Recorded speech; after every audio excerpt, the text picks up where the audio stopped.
Alright, there we go. Also, there we go.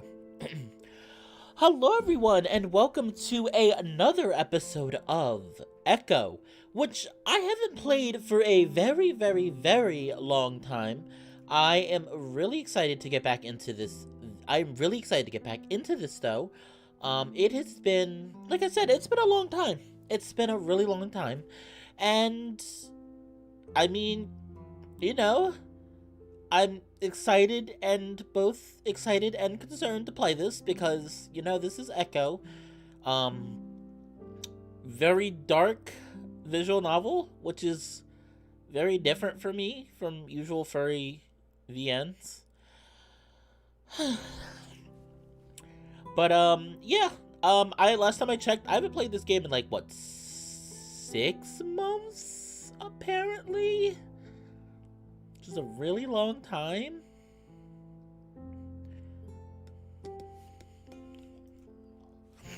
Oh. But I decided to play this because I'm in a furry VN server and we were discussing Echo, and then people started discussing Leo, and I was like, I really need to finish Leo's route. I'm gonna try my hardest today to finish Leo's route. I think there's still a lot left, but we're gonna do our best.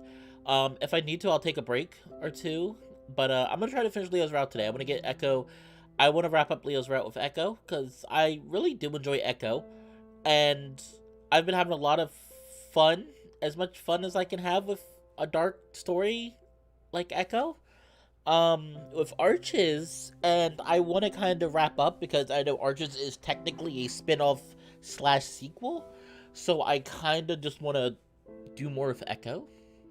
I mean, now that Echo's completely finished, also I downloaded the current version because apparently I thought I had the final version of Echo. I did not, so I downloaded that yesterday. I finished downloading the current version, so this is the final version of Echo.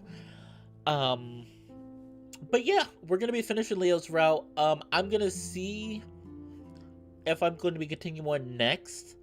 Not because I don't enjoy Echo, but we'll see. If I do continue with Echo, I want to do Carl's route next. If I do continue Echo, I'll do Carl's route next. I think I was told to save TJ's route for last. I wanted to do TJ's route in the middle, but I was told that I should save TJ's for last. So I will save TJ's for last. So yeah, so if I fit, so hopefully we'll be wrapping up. I'll be wrapping up Leo's route today. We'll finish that. We'll take care of that. And then hopefully if I continue on with this series, I'll do Carl's next. But yeah, I know I had said last week, so technically I'm off by a day. I had planned on streaming this yesterday. I wasn't feeling too well, so I delayed it to today. But thankfully I was off for work today, so it wasn't really an issue to set up things. But yeah, so we'll be wrapping. I'll be doing my hardest to wrap this up today. And then this coming week, I'm going to be focusing on new video, Familiar Travels. I have a Black Sad video I recorded 2 days ago. I'm currently editing that, so definitely this coming week, you will have a new Familiar Travels video, and you will have a new Black Sad video. And then besides that, I'm not really sure what else I'm gonna do. That'll probably be it for this week. But I think I waited long enough. I was giving people a little bit of time to come to the stream. I think we're all set. Let's get started and find out if finally Chase and Leo can solve their problems and stay together.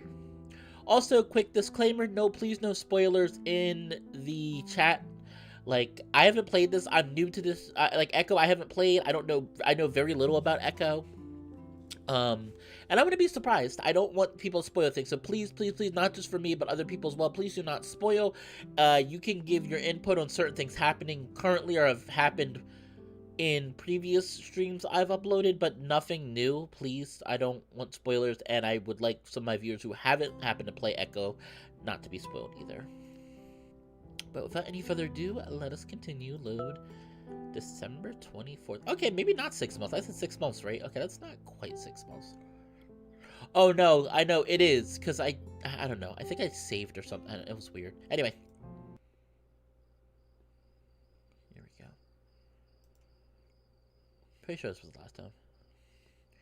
TJ Flynn Jenna for last is the best possible order in my opinion.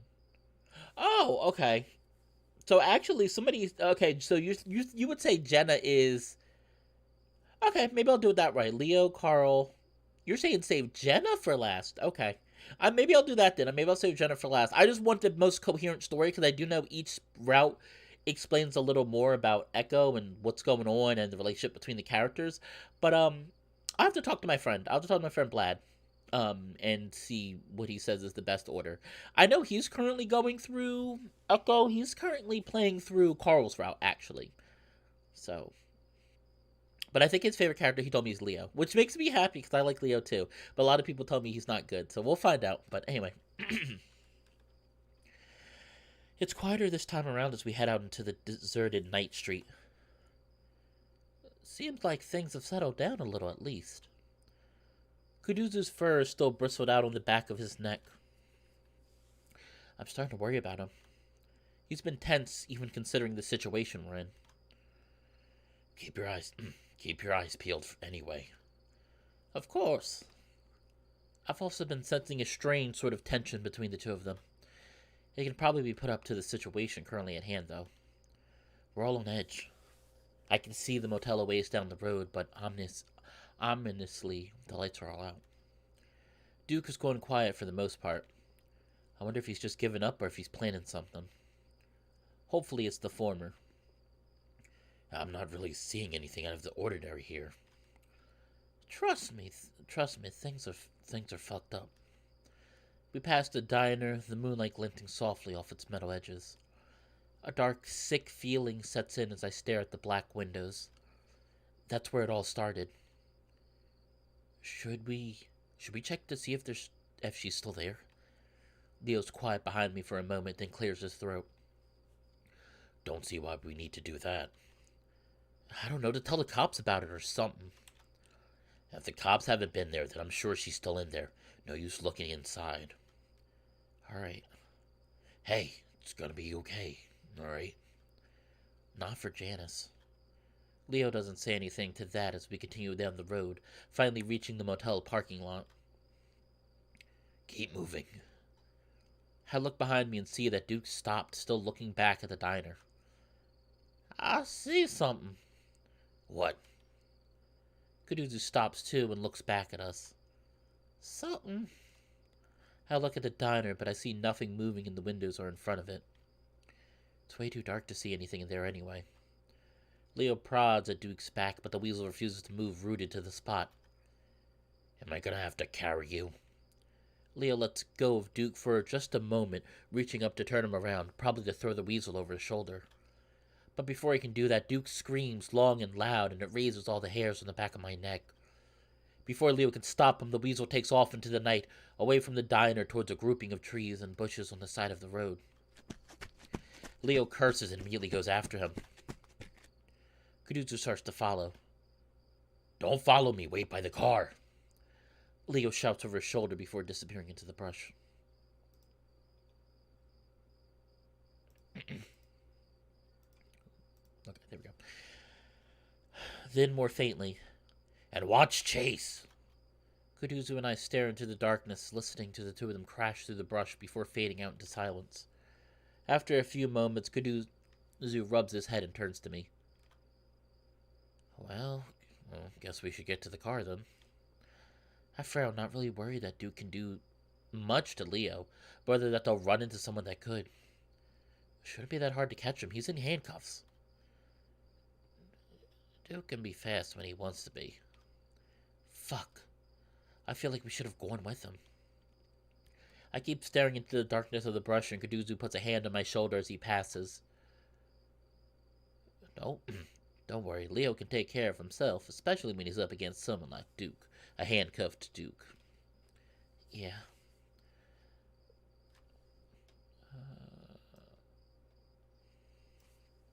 Reluctantly, I followed the raccoon. Leo's brief presence had been so strong and reassuring. It's kind of jarring to be without it again. At the same time, though, it's not all that different with Kaduzu. Leo's just more overpowering with it, I guess.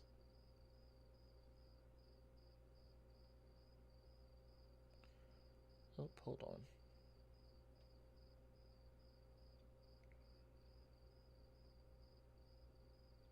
Sorry, everyone. I just want to make sure something's working fine. Can you guys hear the background? There's like a little chirping. I just want to make sure it's not. I just want to make sure I'm looking at the thing. I'm looking at my OBS right now, and it doesn't show anything, but I'm pretty sure you should be able to hear it.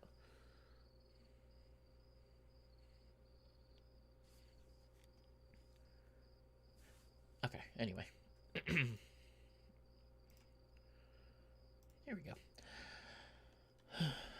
I fished my keys out of my pocket, then suddenly realized where we're at. Hey, we should check our room. Jenna or TJ might be in there, maybe some of the others. Kaduzu looks at the dark motel, scanning the rows of doors. And I remember this motel, by the way, for people that are curious. I'm pretty sure this is the motel from Arches that, especially the last part we played where Cameron had his freak out.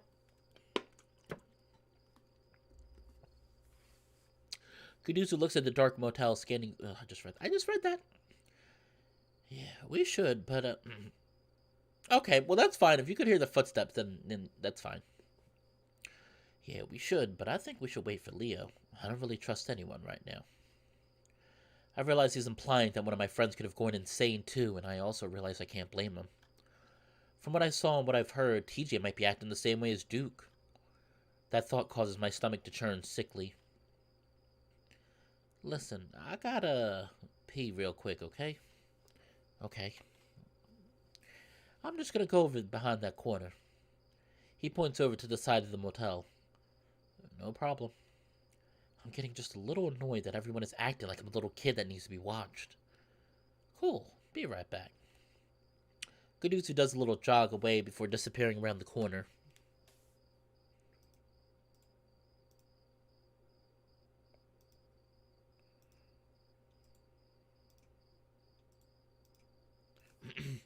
I lean back against the door of the car, swinging the keys around a finger. It's completely quiet now, and I haven't heard a single gunshot since we got outside. I wonder if everyone that's been fighting is dead now. Or maybe they just realized how ridiculous the mayor's story was and left. Thinking about the supposed monster that I definitely don't believe in, though, has me looking over my shoulder into the darkness. Images of a hanging body crosses my mind. Shit. I look over to where Kaduzu went. It's been a little while. Shouldn't he be done by now? A pop from the brush across the street makes me jump. Leo? My voice comes out in a whisper. There's definitely something there. Its form stands out just a shade darker than the trees behind it. It might be a bush, but it looks thin like a person. I squint at it, and that's when I see the glint of two eyes in the darkness. I freeze. Whoever it is, they're not responding to me, and that's definitely not a good sign. I decide that I'm just not going to move until Kaduzu gets here. Yeah, and if it does move, I'll just run over to where Kaduzu went. I don't think he'll mind me catching him with his pants down if there's a fucking psychopath chasing after us. I see a thick tail swish out to the side of the dark thing. Slowly, I feel behind myself for the keyhole to the car door, sliding the key in and unlocking it. Actually, I'll just get in the car and... Footsteps to my right. Duke, his eyes wild, is on me in an instant. Oh, shit. He slams into me so hard I'm sent to the asphalt with an impact that rattles my brain. I roll over groggily and see Duke bend over, his hands fumbling at the ground. Oh, shit. Why can't we get a break in this town? Somehow he's moved his handcuffed hands from behind himself to the front. I realize that I don't have my keys anymore at the same time that Duke stands up, keys in hand. Kaduzu! I yell and reach for Duke, who dodges away, throwing some kicks at me before yanking open my car door. Fuck! I lunge for the handle, but I can see the wheel slam down the lock just as I reach it. Kaduzu comes running around the corner just as Duke starts up the car. Duke! I shout uselessly at Kaduzu as Duke peels out, yanking the handle from my grasp and forcing me to hop back a step to stop from being run over. Of course, I think that Duke's just going to take off down the road and get the hell out of Echo. I have no idea that it's going to turn sharply in the parking lot and come straight for me. Chase! Kuduzu screams at me just 20 feet away now. But there's no time. The car's coming at me. I jump to the left, but Duke easily follows my movement. I see the license plate of the headlights, which Duke hasn't turned on. I jump and land on the hood of the car as it hits me. I feel like my body is falling through the air. I see the stars and the moon. Did I land? Oh, shit. Dude, what? Why? Leo, where the hell is Leo at? Where did he go? Like, what the hell? Oh my gosh. If we go through all of this and Chase dies anyway, I'm gonna be so done. The desert stretches and winds into the distance, rising and falling with the mountains, hills, and valleys. It's endless, monolithic, passionless. Except here. Its mark is clear on the land like a stain, a blemish in the beige patchwork of the wilderness. The earth's bad, the air's bad, everything's tainted. Tainted. The mark is old, it's ancient. Been here longer than people. All people. And they knew it too. Everyone who's been here knows it. So do you, even though you're not from here. You were drawn to the stain like all the other evils that's planted itself here. You can see it right through the otter's eyes. You see its influence stretch above you like black tendrils into a dark red sky. They stretch, search, reach for anything alive to stain anything they touch. I really want to know what the Echo Monster is. Like, is it an alien? Is it an alien, or is it just an Eldritch abomination, or is it a mix of both? Because the scene we're going through right now, he just said it's older than any people. So what is it, like an alien that crash landed here? Like I said, is it a mix of both? Is it like an Eldritch being and an alien thing that somehow ended up here and trapped? I mean, you don't have to fully explain what a horror creature is, because that takes away some of the mystery. But, so I'm just kind of theorizing here. And like I said, I don't know, maybe they'll explain more stuff. They'll probably explain more of this as we go through different routes.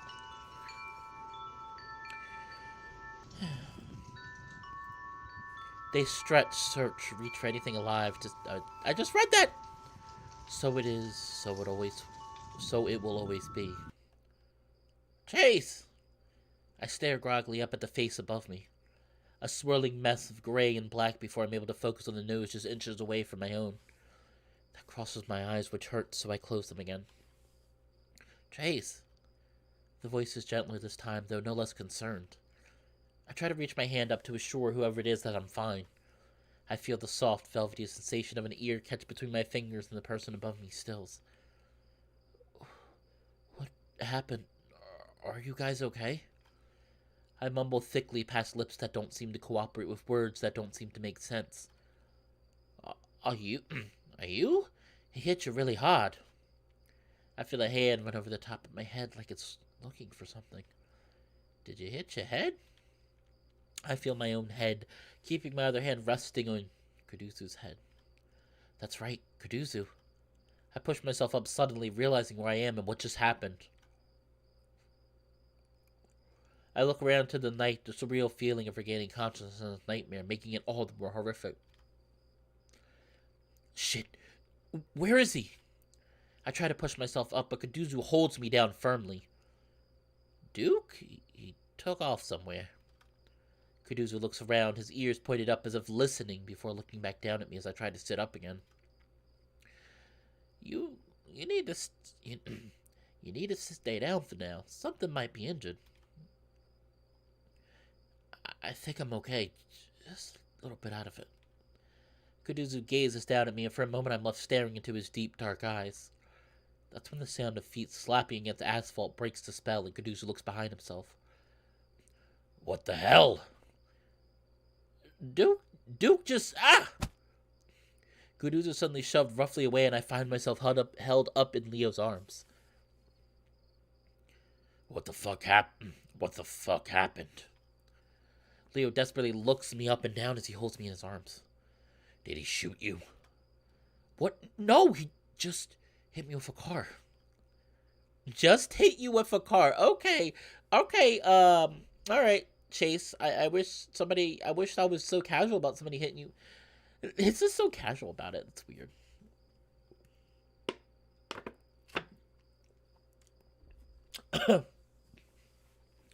I see Leo's eyes widen and his ears shoot up. He suddenly turns his attention on Kuduzu, hackles raised.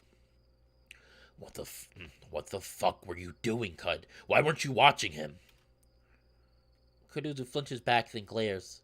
He came out of he came out of nowhere, Leo. We were both trying to stop him. I could see Leo working himself up to shout something else, but that's when I pushed myself out of his strong grip. Despite the circumstances, I'm bristling at the way I'm being coddled. Leo, he was driving a fucking car. There wasn't anything he could do. Now standing, I feel an achy sensation in my back and my head spins a little. I brace my hands on my knees and wait for it to subside. I don't think you should be standing up so soon. I'm fine. Though now that I'm standing, I'm not completely sure of that. Worrying twinges and creaks pang through my body, but I force myself to straighten up, facing the other two. We need to keep moving, find the others, and get out of here. Leo moves up next to me, a big paw reaching out to wrap around my shoulder. I cringe, though, when Leo takes his hand back. You need me to carry you, honey? I grimace and shake my head, mostly because I feel like being slung over his back would be even worse. He settles on rubbing my back gently, eyes still looking me over, as if trying to spot some unseen injury. Let's get the hell to Peyton. Kuduzu coughs awkwardly. We lost the car though. Oh yeah. My heart sinks. Even now, in the situation we're in, I'm a little angry that it was my car that was stolen. I worked hard to buy that thing, even if it was a junker. Leo shakes his head like it's a mild annoyance. Then we'll just have to use my van instead. Leo looks up the road in the direction of the diner where he left it 2 days ago. Wait, let's at least check the motel, see if any of the others are in our room. Otter, I'm sure the others have already gotten out by now. I mean, we haven't heard anything from any of them, though. And wouldn't they have brought the police or something? Leo looks back at the motel, chewing his lip. Alright, but let's be fucking quick about it. We need to get the hell out of here so we can get everyone help. Yeah, real quick.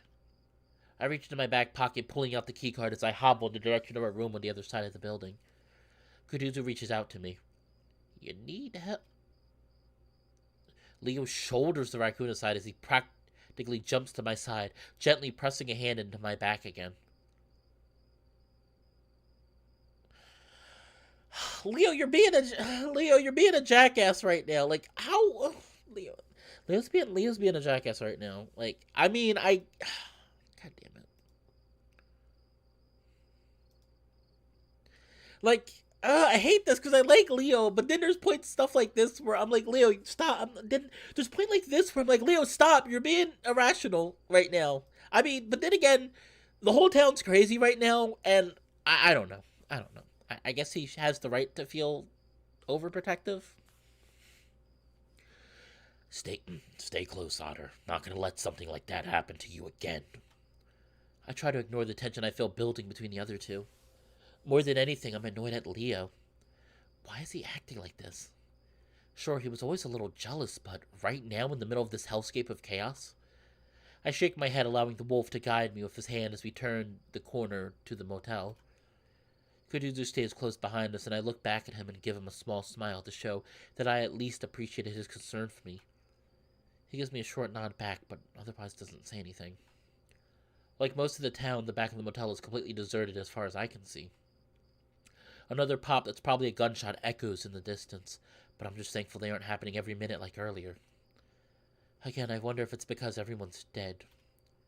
As fucked up as it is, I think that might be a good thing for us. As long as it doesn't involve any of my friends. We reach the door of the motel and my heart sinks again as I see there's no light coming from the window. Shakily, I raise the keycard to press it against the lock, only to accidentally drop it. I start to bend over to pick it up, but Leo puts a hand on my shoulder, speaking gently in my ear. Don't move, Otter. He sweeps up the card and presses it to the lock. It flashes green and I hear the electric buzz of the lock coming unlatched before Leo presses down on the door handle, then pauses. His other hand suddenly reaches out behind me towards Kuduzu. Kuduzu, hand me my gun. I'll give you Dukes. Kuduzu stares at the hand for a moment, then jumps as if suddenly realizing what the wolf is talking about. Oh, right. Kuduzu lifts his shirt, fumbling with the waistband before pulling out the gun. He hands it to Leo, who in turn hands him Duke's gun. He checks the safety on his own before pointing it towards the door. Leo pauses again, then glances at me. Otter, behind me. Leo nods back to the wall next to the door. I only feel a little twinge of resentment at being treated like a child again, but I'm too eager to check the room to say anything. Finally, Leo gives the door a gentle shove, allowing it to swing open on its own. I can't see anything from behind Leo, but judging by the look on Kuduzu's face next to me, they don't see anything. I realize why as Leo slowly reaches inside and flips the light switch. I can't resist and peek around Leo's bulk into the motel room. I don't know what I was expecting. Maybe a blood-splattered room with all of our friends' bodies piled in the middle or something. Instead, though, it's basically just how I remember it. I even see my pajamas crumbled up on my side of the bed where I left them. Leo holds steady for a moment, keeping the gun pointed at the ceiling of the room. Finally, he leans in, whispering loudly, "Hello?" There's no response. Leo waits just a while longer before finally moving forward slowly. I don't wait for Leo's approval to follow and move closely behind him, Kuduzu just behind me. There isn't much to search in the motel room, having just the room and the bathroom to check. Once Leo's sure it's clear, I shut the door and lock it before turning to the other two. Just so we know that we're safe. For now, at least. Leo shakes his head. We gotta keep moving, Chase. We should head to my place now. Open Jenna's laptop on the table, pushing the power button. Come on, what are you doing? Leo shifts his weight from one foot to the other. Kuduzu moves to stand next to me. Checking. Oh my gosh. Checking the internet? I was hoping to. I sigh as I stare at a password screen. Well, let me check with my phone. Leo sighs again. That's not gonna help us. I have Wi-Fi calling. Leo sighs again and sits heavily on the bed, bending it in like a bow. He sets his gun on the bedside table before rubbing his face vigorously with both hands. You okay? Saying that Leo's been on edge is an understatement. And sure, we're all fucked up right now, but the way the wolf's been acting, it's like he's a different person. Leo lets his hand slide down his face so he can peer at me over his fingertips. He examines me for a while, then finally reaches out with both hands. Come here, Chula. I almost hesitate, and I'm not sure why. I walk over to him and stand in front of the wolf before he reaches out and pulls me down into his lap. Then he presses my head against his chest before wrapping his arms around me. He starts stroking the back of my neck gently, and it makes me shiver. It all feels a little forced, and we don't meld together naturally like we always used to. Sorry about letting all of this happen. I should have told the police when Duke started threatening earlier. Do you know what's happening? Leo takes in another breath and his broad chest swells against my cheek before he blows it out, ruffling the fur on my head. I don't know. I really don't. I notice Kuduzu standing next to the side, clearly trying not to look at us. Any internet? Kuduzu looks up and shakes his head. No, I can't find a network. Damn it. Did that bear do anything to you? The hesitation in Leo's voice makes it clear, but he's really asking, and it sounds like he's been wanting to ask it for a while. No, he just tied me up for a while. I guess technically he did more, in a way. But I don't want to go into that right now. That whole incident actually seems like a long time ago already. Janice's murder, getting near raped by Brian, trying to kill Brian. I feel like there's a numbness in my chest that's dampening my emotions right now, and everything feels like it's far away from me. I wonder if that's some kind of psychological response to what's happening, and if I'll be all fucked up after this is over. Probably. but I kind of welcome the numbness right now.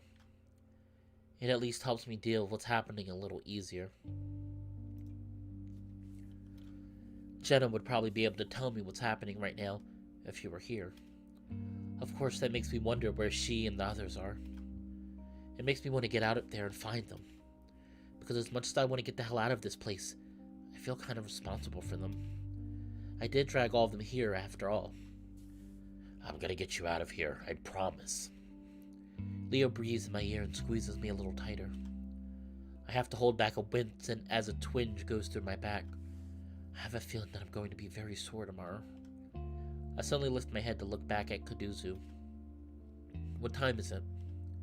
Kuduzu takes his phone back out of his pocket to check. 3:45. I stare at him. Are you serious? That means it's only been a little more than an hour since we left Kuduzu's place. I was hoping that daylight would be a bit closer than that. Kuduzu slumps down the chair at the table. It's what my phone says. I continue to rest my head against Leo's chest, listening to him breathe. I glance up at him and see that his eyes are closed as he continues to stroke the back of my head. I'm about to tell him that we should get moving again when I think I hear something. It's a soft, snuffling sound, like someone's covering up their sniffing. I lay there against Leo, not moving as I continue to listen. A full 10 seconds go by before it happens again, and this time I think it's coming from below us. Under the bed. I look up at Leo again, wondering how to tell him I heard something without saying it out loud. Honestly, with his massive wolf ears, he should have heard it before I did. I reach up and poke at his chin. Leo shakes his head a bit around the poking, but otherwise doesn't open his eyes. I frown and reach up further, touching his cheek. He leans into it. Leo. I barely whisper at him. Finally, he does open his eyes, and I point at my own ears, mouthing, "Listen." I see his ears comically perk up, his eyes looking at the ceiling. I motion down at the bed. I can see Kuduzu to the side from his chair, eyeing us curiously but not saying anything otherwise, thankfully.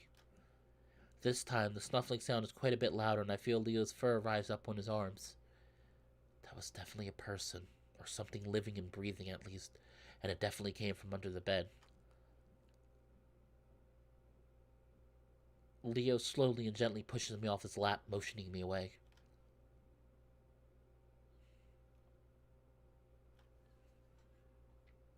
Slowly, he leans over and grabs up the gun. Then he stands, backing up away from the bed, then crunching slowly with the gun pointed as he looks under the bed. I see Leo pause, staring, then he reaches out and grabs whatever it is and yanks hard. Ah!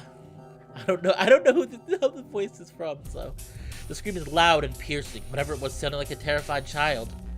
It thrashes and kicks at Leo when it's clawing frantically at the carpet. And it's when it's clawing frantically at the carpet to get back under the bed that I realize who it is. TJ! I shout his name, confused and terrified myself. What the hell? Calm down. Leo's got both his hands on TJ's ankles, trying to keep him still while at the same time not getting gouged by the toe claws. I move closer, though not close enough to get clawed by the Linux, and try to links and try to crouch in his line of sight. TJ, it's us! You're okay! The look in his eyes is wild and desperate and feral. I reach out for his wrist and he immediately slashes at me with his other hand. Chase, stay back! I fall back on my butt and scoot away a little, wide-eyed. I've never seen TJ like this. Of course I haven't. I can't imagine what could have made him like this. I scramble up and stand next to Kuduzu, who's just as wide-eyed as me. Despite that, he sidesteps a little in front of me as if to shield me from the insane TJ. Leo finally drops the cat's legs, and before TJ can scramble back under the bed, Leo jumps on his back. I winced, unsure I can hear TJ deflate like a tire from Leo's weight. The wolf snatches up TJ's arm, pinning them against his back as he leans over the links, shouting in his ear. TJ, stop! Stop fighting! It's me! Leo! TJ continues to writhe, making weird yowling noises that I've never heard him make before. TJ, it's me. It's your friends. We're here to help you, man. Leo's voice is quieter now, more soothing as he tries to calm the crazed lynx. It seems to be working so far as TJ's violent thrashing lessens, his yowling fading out to more feeble, whining sounds. See, I'm here now. You're gonna be fine. Finally, TJ's head falls back. Finally, TJ's head falls to the carpet, everything going limp. Oh, I'm so glad. Oh, we finally found somebody else. I was like, if all of us are dead, this is gonna be so screwed up. It was like, watch all of us, like everybody else, be dead. Oh, okay. So we found somebody. All right. So we know that at least one of the friends are alive. Oh, that's a relief.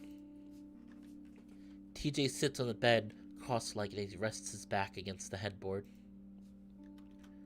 I give him a blanket when I see him shivering. I'm doing well, Lion Wing. How are you doing? I give him a blanket when I see him shivering, and he's got that draped over his shoulders, holding it tightly around him. It hasn't stopped the shivering, though. I seem to be the only one he doesn't flinch at when we get close, so I sit next to him on the bed. Awkwardly, I put my arm around him, but he seems to take comfort in that and leans against me. The smell of sweat and piss is strong, but I don't say anything. Leo, meanwhile, sits at the end of the other bed, gently trying to get TJ to tell us what the hell happened. What? Was someone chasing you? Is someone here? TJ shivers against me and I pat his shoulder. He looks at me then, and I see his fur is completely matted to his face, like he's been crying non-stop. I notice bits of dead leaves on his head too, along with some dirt. What the hell had he been doing? Leo continues to prod gently at the links with his questions. If you can tell us, then we might be able to stop it, or at least watch out for it before we leave. TJ looks at Leo, then opens his mouth, making a squeaking noise. Oh, okay. Hold on. Lion Wing, that's for a howl. There you go, Lion Wing. There you go. Now you can... There you go. You got your extra howl for the day. He swallows loudly, then tries again.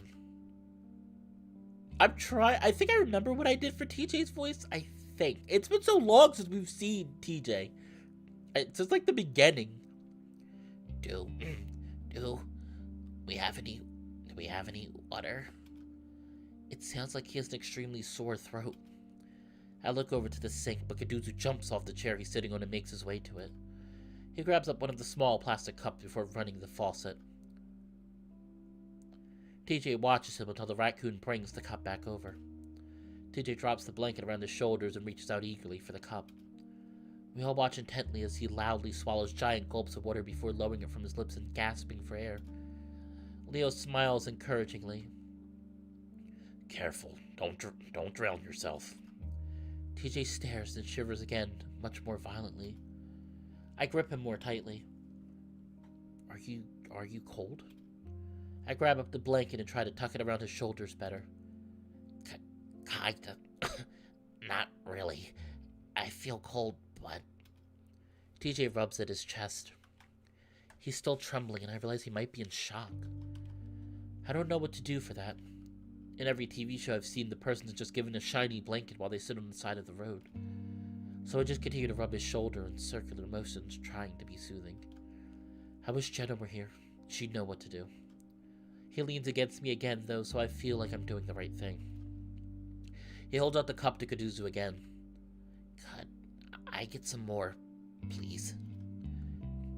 Sure. Kaduzu takes the cup delicately from TJ like the links might break. When Kaduzu moves off to the sink again, TJ leans in towards me, whispering, That guy played soccer with us, right? Yeah, he did. Right. TJ goes back to leaning against me and staring at the wall. Well, this isn't good. He does seem to be getting better. He can recognize us again and remember stuff at least. Leo adjusts himself on the bed, clearing his throat again. Teach, if you can't remember, that's okay. But I just want to make sure no one's, coming after you. TJ blinks and shakes his head. No, I don't think so.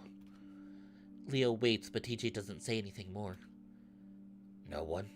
You were hiding, so... Leo clearly doesn't want to upset the Lynx, but it makes sense why he wants to know. If there's someone lurking out there hunting TJ down, we could be in a lot of danger right now. We have to wait, though, as Kaduzu comes back with a cup. TJ takes a few more big gulps before looking up at Leo. I thought I saw something. I keep seeing things.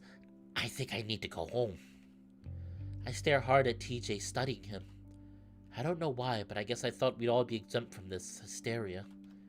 I knew we were all normal, at least to an extent. This whole crazy chaos seemed too foreign, too different for it to affect my friends, people I know that are grounded, normal people. That's exactly what TJ was. And now, Leo stands up and steps closer, sitting down slowly next to TJ on the opposite side of the bed. We are gonna go home, Teach. We just have to go on a walk to my car first. Leo reaches out and sets a hand on TJ's leg, and I'm glad to see that he doesn't flinch at all. He's really calming down. Oh, okay. TJ suddenly opens up the blanket around himself, staring down at his clothes. I see his nose twitching, then the skin on the inside of his ears flushes. Can I take a shower? Leo pauses, clearly not having expected that. Well, we really need to get going. Don't you want to get home and take a shower there? TJ has put the blanket back over himself, trying to hide his pants. I'd just like to feel clean again. I feel like it might be a good thing for him to clean off, maybe have some alone time. I gave Leo a meaningful look as I lowered my voice gently for TJ. Sure, man. We'll wait. TJ slowly pushed himself off the bed to stand on unsteady legs. Both of his hands, not so subtly, shield his crotch as he walks to the dresser. Okay, just don't leave. Okay? We won't. Leo's still using his talking to a toddler voice. The wolf gives me a frustrated look, but I ignore it. And I'm gonna leave the door open, so if something happens, just yell. It's fine, and nothing's gonna happen, okay? Yeah, okay. TJ pulls out some pants from the dresser before making his way to the bathroom.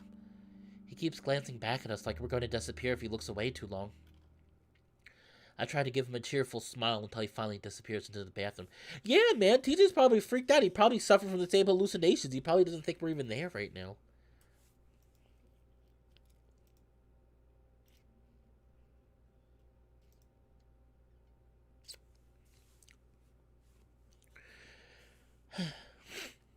I try to give him a cheerful smile until he finally disappears into the bathroom.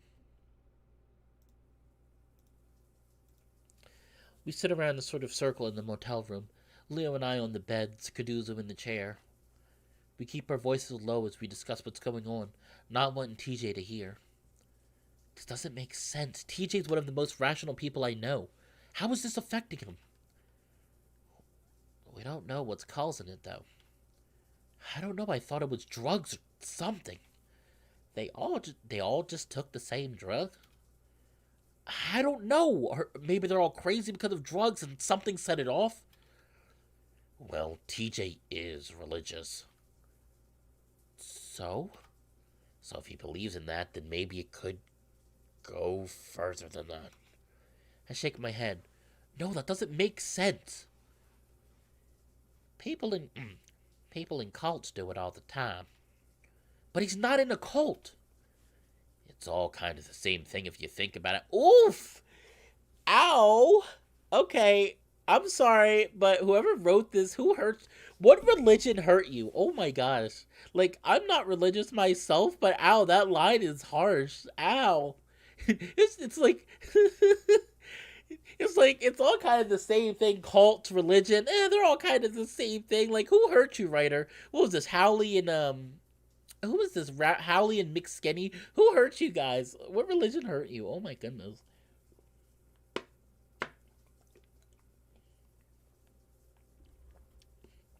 Ow. Your whole family is super religious, Leo. Yeah, so I have first-hand experience with all of it. Leo chuckles despite the situation. It makes me wonder if this is something more than what's in everyone's head, if even TJ's having it happen. Kaduzu taps his chin from the chair he's sitting in. What was it Duke was saying about his grandpa? Something about a curse? Leo waves his hand like he's swatting away a fly. Puchica. Speaking of shit that doesn't make sense. Kuduzu shrugs. I'm starting to wonder. I fold my arms and look toward the bathroom where steam is wafting from TJ's shower. Well, stop wondering. I don't want you ending up like them. I frown and glance back at the bathroom before lowering my voice. Like TJ? Leo sighs. No, one of those fuckers probably freaked him out or something. He did say he was seeing things. Leo suddenly stands up from his sitting position on the bed. You know what? We should stop talking about this. We're leaving once he's done anyway. As if on cue, the water shuts off and the automatic dryer starts up. Right after that, TJ's meek voice pipes up from inside the bathroom. You guys still there? I call back gently, cheerfully. We're here, TJ. Leo sighs and moves to the window to look outside, pulling back the curtain just a bit. You think the others are out there right now? Your friends? Yeah, Jenna, Carl, Flynn. I don't know why I hesitated with Flynn's name. Leo silently stares out the window a while longer, the yellow light of the streetlight falling across his face momentarily. He lets it drop back into place. With any luck, they got the hell out of here when this started. Like I said, if they did, then they would have brought someone back. Really, if anyone got out, then they would have. Leo doesn't say anything, electing to lift the gun that he's had clutched in his this entire time to examine. There are still some typos, by the way. This is the final version, and there still are typos. Does that mean no one's gotten out of here? There's a momentary silence. Hello? We're still here, TJ. Kuduju shifts in the chair. Well, a lot of us have had relations outside the town. Family and work and painting, in fact. Kuduju checks his phone again. I'm supposed to be into work in like 5 hours. Someone's gonna notice. Maybe we should wait until morning. Someone has gotta be looking for someone here by then. Leo thrusts the gun back into his waistband resolutely. Nope, relying on other people's gotten us nowhere. We gotta help ourselves. He might have a point, Leo. Your friend looks in pretty bad shape, like, mentally. Then I'll carry his ass to the van. I'm leaving, and I'm not leaving any of you behind. Leo stops, and I follow his gaze to the bathroom where TJ stepped out, his fur a little damp and spiky from his shower and a fresh change of clothes. He stands there awkwardly a moment, rubbing his arm as we all stare at him. Hey, how are you feeling? I'm fine. Things are more clear now. Leo smiles gently. Good. So you remember who we all are? TJ smiles weakly. Yeah, again, things are clear, and you guys don't have to talk to me like that. Like I'm crazy. Sorry. I clear my throat and I try to assume a less I'm talking to a crazy person tone. Do you think you can make it to Leo's? We can stay here if you want. Wait for someone to find us. I ignore Leo's exasperated sigh from behind me. TJ glances at the bed. I'd like to just lie down, but... He looks back up at us, clasping his hands together. I think something is happening here. Something doing something to our heads. I don't know. Leo narrows his eyes. What do you mean? TJ looks off to the side. I just saw things that shouldn't be here. This has never happened to me before, so... TJ looks down at his hands. I remember someone was chasing me, trying to grab me, and I scratched at it. TJ looks back up at us. And it was Jenna, but I was too scared. I didn't know if it was really her or not, so I ran, and she didn't follow me. TJ's starting to shiver again. What does she look like when you didn't know it was her exactly? TJ frowns, opening his mouth to say something, then closes it again. Finally, he looks at Leo, who apparently deciding to ignore the question. Can we find her? I can't stop thinking about it. I want to make sure she's okay. His voice gets a little broken, but he manages to control his tears this time. Leo grimaces. We really need to go, TJ. The faster we can get help, the faster we can help everyone here, including Jenna. The corners of TJ's mouth tug down to a frown, but he doesn't say anything. But if we see her on the way, of course we'll bring her with us, okay? TJ still looking like he's trying not to cry, but nods quickly. Leo rolls his shoulders, keeping the gun pointed at the ground as he moves to the door. Now, everyone, stay close to me. Chase, keep with TJ. Kuduzu, you bring up the rear. Got it? Alright. We're just gonna head up the street to the diner. Not far at all. I look up at TJ, trying to give him a reassuring smile. He's still looking at his hands, though, so I move over to him, putting an arm around his shoulder, gently guiding him to the door. The trek to the diner practically silent compared to just a few hours ago. Aside from the nightlife, there's no screaming or shooting. The way there is fairly straightforward, straight down the main road. However, we decide to cut through backyards instead of using the road. Leo tells us it's the best way not to be seen, if there are people around. TJ keeps close to me, wanting me to keep my arm around his shoulder as we move, his eyes either squeezed shut or staring straight ahead. It's like we're moving through a haunted house and he's too terrified to look in either direction. It does get too difficult to keep him that close, though, especially as we start to have to move through bushes and hop fences. I opt to hold his hand instead. In any other situation, I'm sure TJ would have been running for the hills in embarrassment, but he clings to me like he's never going to let go. We all move in silence through the brush. The quiet is actually almost as unnerving as the shouts and gunshots were. As we move under a few stray trees, I try to keep the memory of seeing the corpse strung up out of my head. There's no way a demon, or whatever they said it was, did that. It was one of the town crazies, killed and then mutilated that person to convince us of their delusions. There's 4 of us now, and 2 of us have guns. We're gonna be fine. We get to after only about 5 minutes, though. Most of it is spent floundering through the brush and old broken fences. Because of the meandering, we actually miss it and have to backtrack. Cautiously, we make our way around the diner to the parking lot and immediately spot the lone van. When we finally do get there, Leo jogs up to his van, shoving a hand in his pocket. But then he freezes and stares down. Leo, please tell me you did not lose the fucking key. Please. Please tell me. Please tell me this is not going to be a horror cliche where you lost the keys. Fuck. Me and TJ arrive next to Leo when TJ finally lets go of my hand. What is it? I ask, but I see the problem at the same time that I do. The 2 tires that I can see are brutally slashed and completely flat. Okay, that's upsetting, but not as bad. I thought for a moment Leo lost the keys. I said, Leo, if you lost the fucking keys to the van, I'm gonna kill you. But it's still, oh shit. Of course, somebody slashed the tires, so we're still fucked. The 2 tires that I can see are brutally slashed and completely flat. I'd bet that the other 2 are in the same way. Leo puts his hands up to his face, rubbing his eyes vigorously with his palms. What? Who did that? TJ reaches out and grasps my hand again. Kuduzu moves over to the other side of the van to inspect it. Brian. Leo growls out the name. How do you know? Leo doesn't say anything, sitting down on his haunches as he stares at the completely destroyed wheel. Who's that? A very terrifying bear that was really frightening and very terrifying. And very, very scary. I don't know if you guys remember Brian the Bear, but he's terrifying. And I really hope he doesn't show back up. Because we shot him in the face. And somehow we shot him in the face and he still lived. He screamed and left. Instead of dying like most people would if they got shot in the face.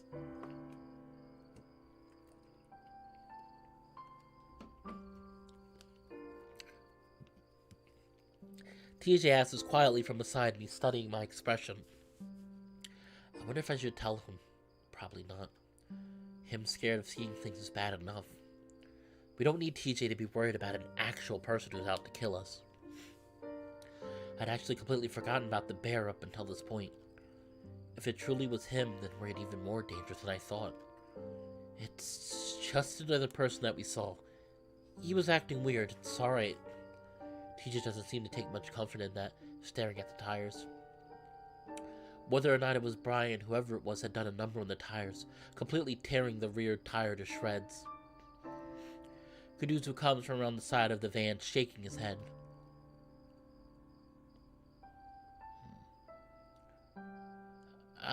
Other two tires are the same. How far do you think we get on flats?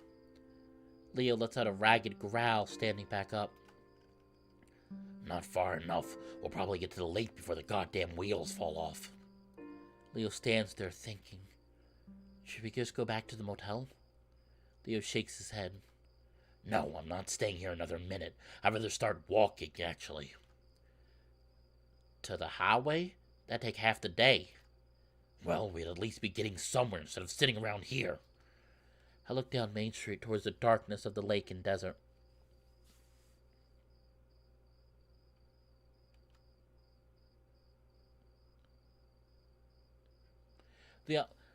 I really hope that's not true. Please tell me Brian is not in fucking Arches, because I will be very upset. Oh, that's right, there was a bear. Oh my god, if it's Brian, I'm going to be very upset.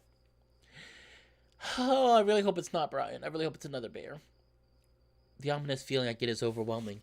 Like I have no doubt that if we sat out in the desert, we wouldn't last long at all.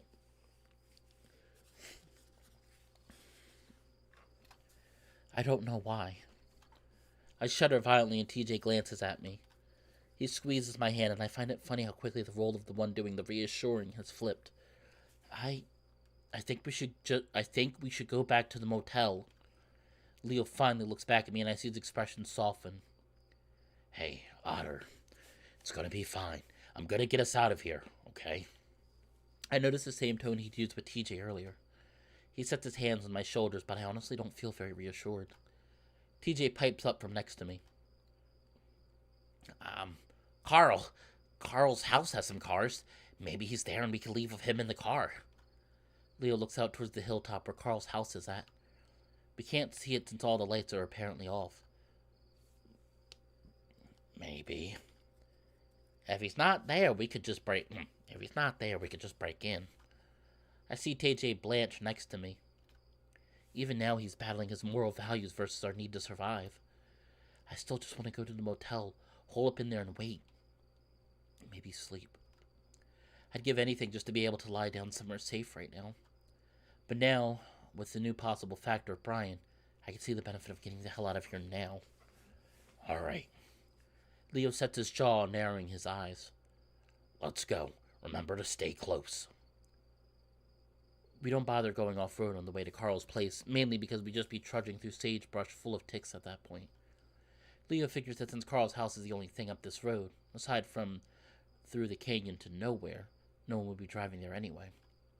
It takes us about 20 minutes to get there, walking in silence and up the cracked road. The only sounds are panting. I'm the loudest, considering my short legs, and also that I'm probably the most out of shape compared to the others.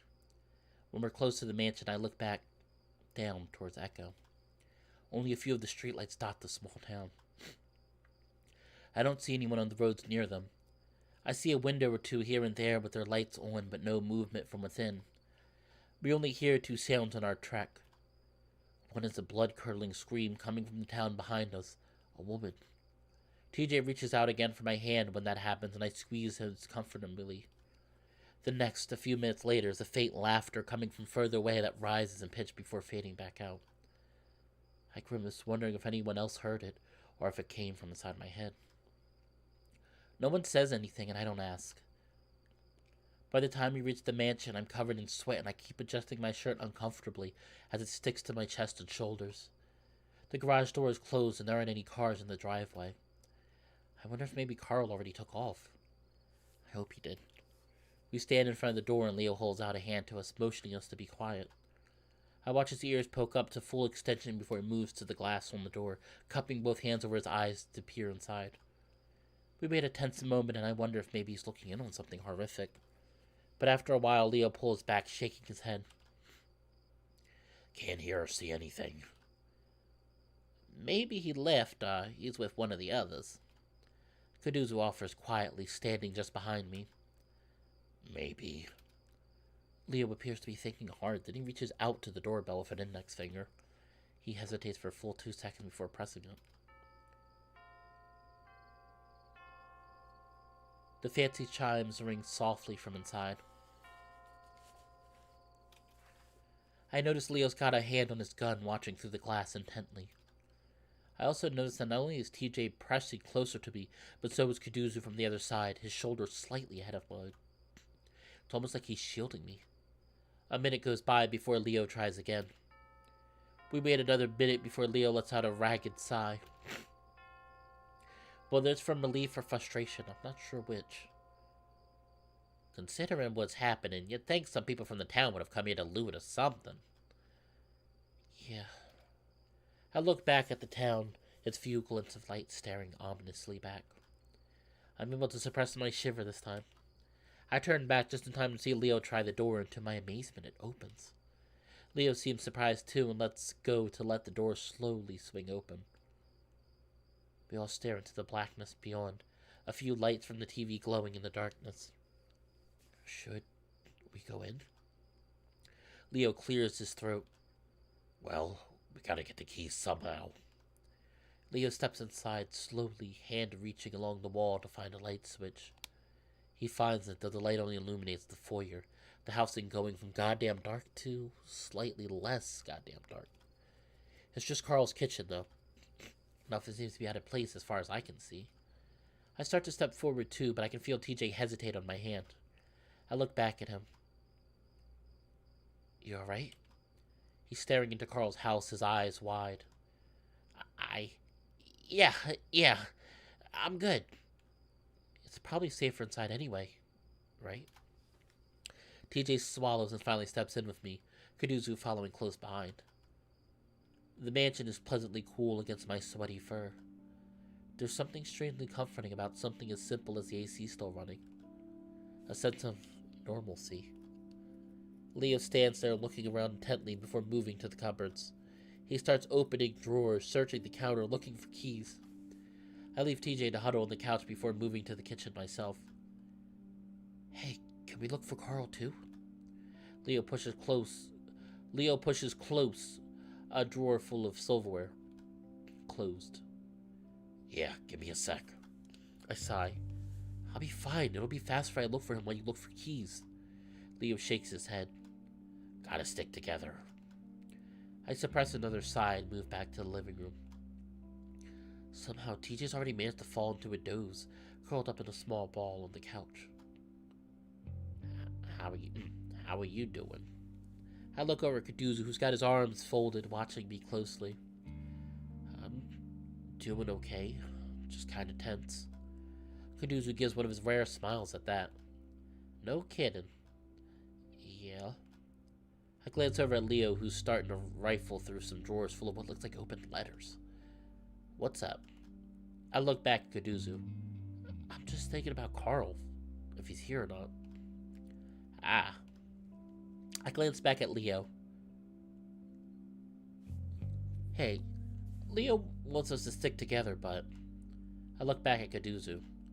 You want to help me find Carl? Maybe you sweep the upstairs and I'll have to look in the basement real quick. And I'll have a look in the basement real quick. Kuduzu glances at Leo as well. It'll make things go a bit faster. I think it'll be fine. I really don't think anyone's in this house.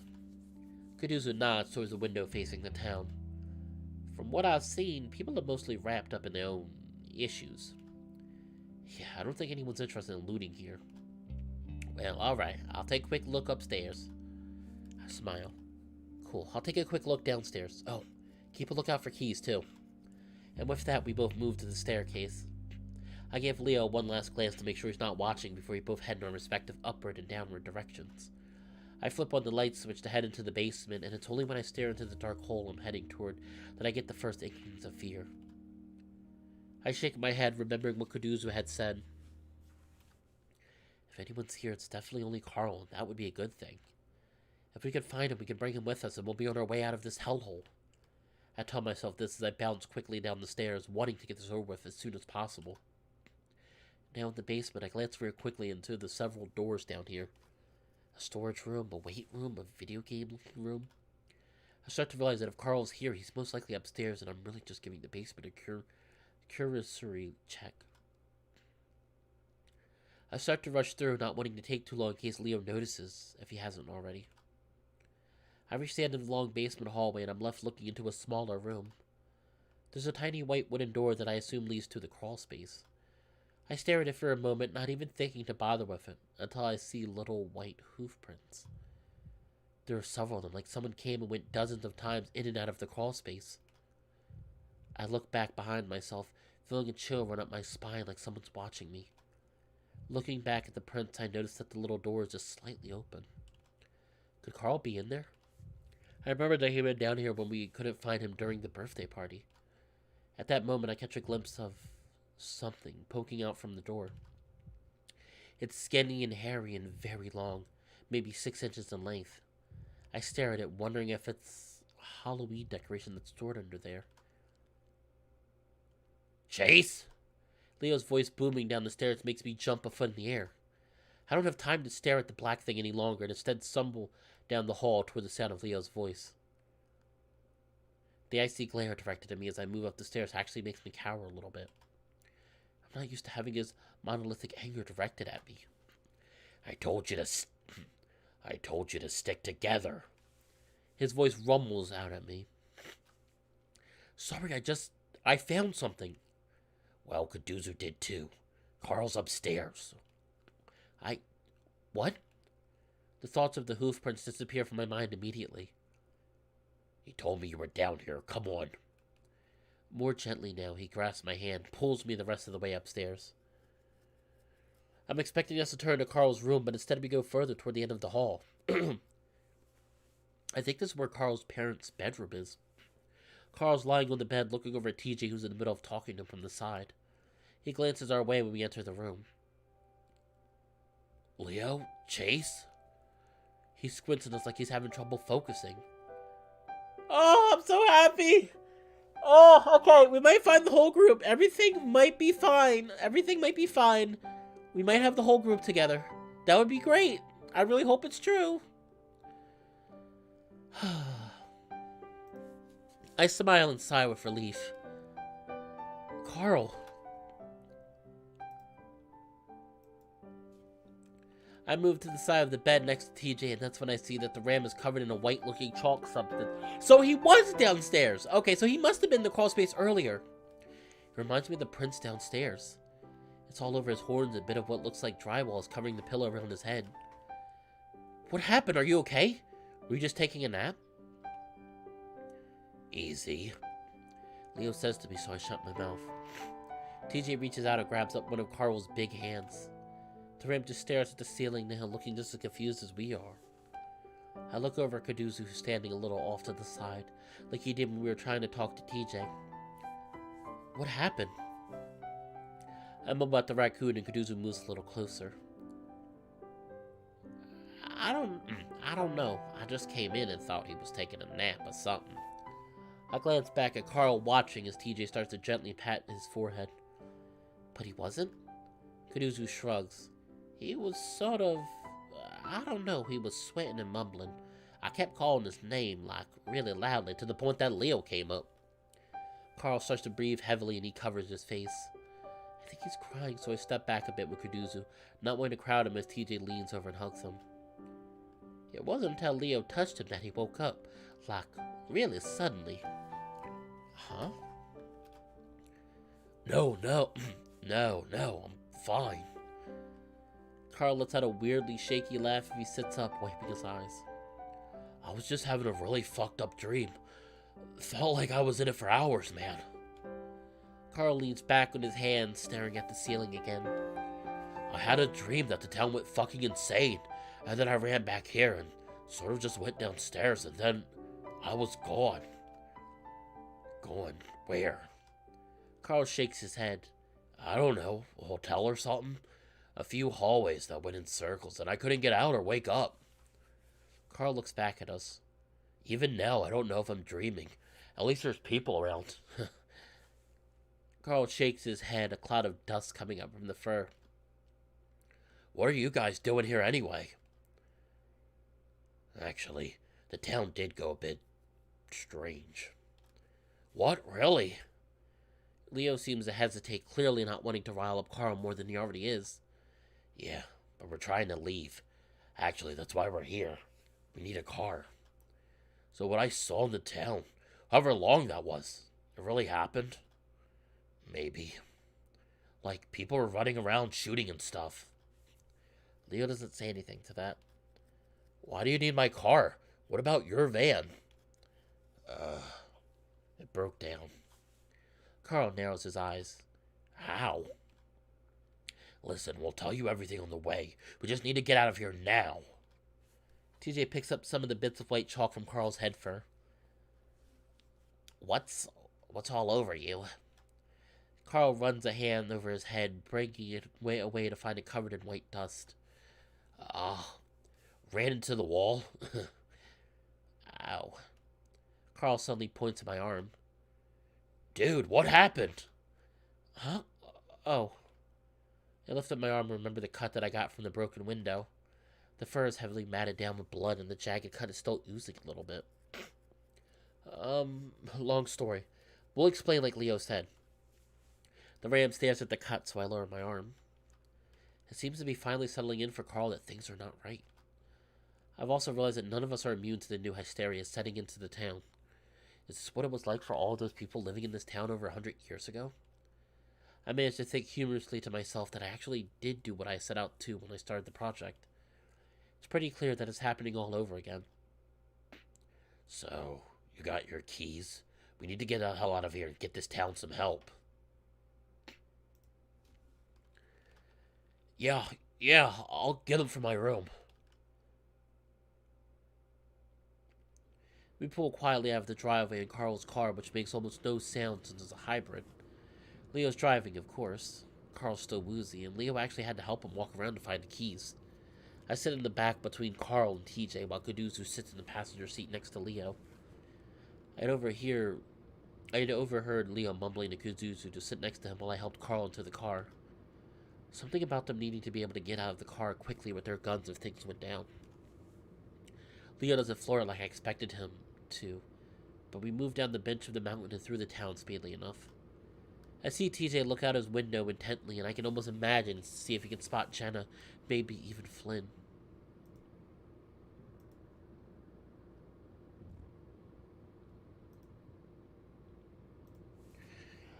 I see TJ look out his own window intently, and I can only imagine to see if he can spot Jenna, maybe even Flynn. Dude, I don't feel good. Carl mumbles next to me, both hands on his stomach, twisting at the fabric of his hoodie.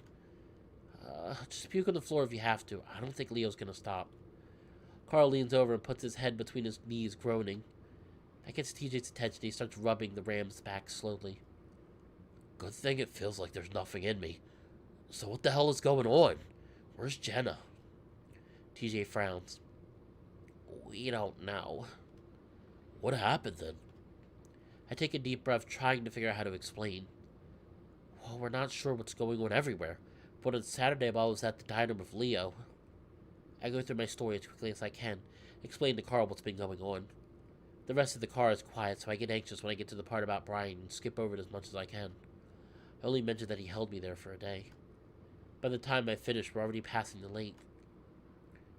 Huh? So is it Sunday already? Sunday morning? Yeah, I guess so. So I was out a whole fucking day? I don't say anything in response. What happened to you, Tish? Are you okay? Carl turns his gaze on TJ, who just nods. Yeah, I was seeing things too. People chasing me. I'm okay now, though. TJ actually does seem pretty stable now after everything that's happened. Maybe taking care of Carl is taking his mind off whatever happened to him. Either way, he doesn't expand on what he saw. Carl shivers and puts his head back down while TJ continues to rub his back. A few minutes of silence go by before Carl speaks up again. That feels kinda nice. Reminds me of my mom. Yeah, actually, my mom did it too. Thought it might help. Hey, I love you, just so you know. All of you guys. I'm glad I'm not in that place anymore. I love you too, Carl, and everyone else. You too, Raccoon Man. Thanks. Yeah, I affirm my own love for everyone. Kuduzu glances back at us before turning his attention out his own window. Leo doesn't say anything from the front, his focus solely on the road ahead of him. I watch the desert whip by us for the first time, feeling somewhat safe as the town disappears behind us. But of course it doesn't last long. Oh, what's going on? I don't. What do we see? What's that on the side of the road there? Hmm? Leo turns his head in the direction that Kaduzu points. We all do. What we see changes everything for me from that point on. Sure, things were crazy and I had a hard time believing anything was happening, but it was explainable. People like Duke, Brian, TJ, even Carl were all seeing things. But it was kind of a distant thing in a way. Something everyone else was experiencing. Something I was exempt from. But now there it is. Something I can't explain right in front of me. What is that? Oh my gosh. TJ covers his mouth. Carl sits up straight trying to see. Leo slows down as we pass. There's my car. All of the windows shattered. And there's Duke, lying a dozen feet away from the open door of the driver's seat. And there, crouching over him, is something I can't explain. Hairless, body and limbs long. Way too long. The head comes up and all I see are 3 holes and blood. TJ screams next to me and Leo shouts something before stepping on the gas, slamming me back into my seat. I try to look back, but whatever it was is gone. Oh my gosh, this reminded me of Arches. Remember, like, they were like, oh my gosh, what's that? And they couldn't explain it. It was like some like weird like static monster thing. Oh my gosh.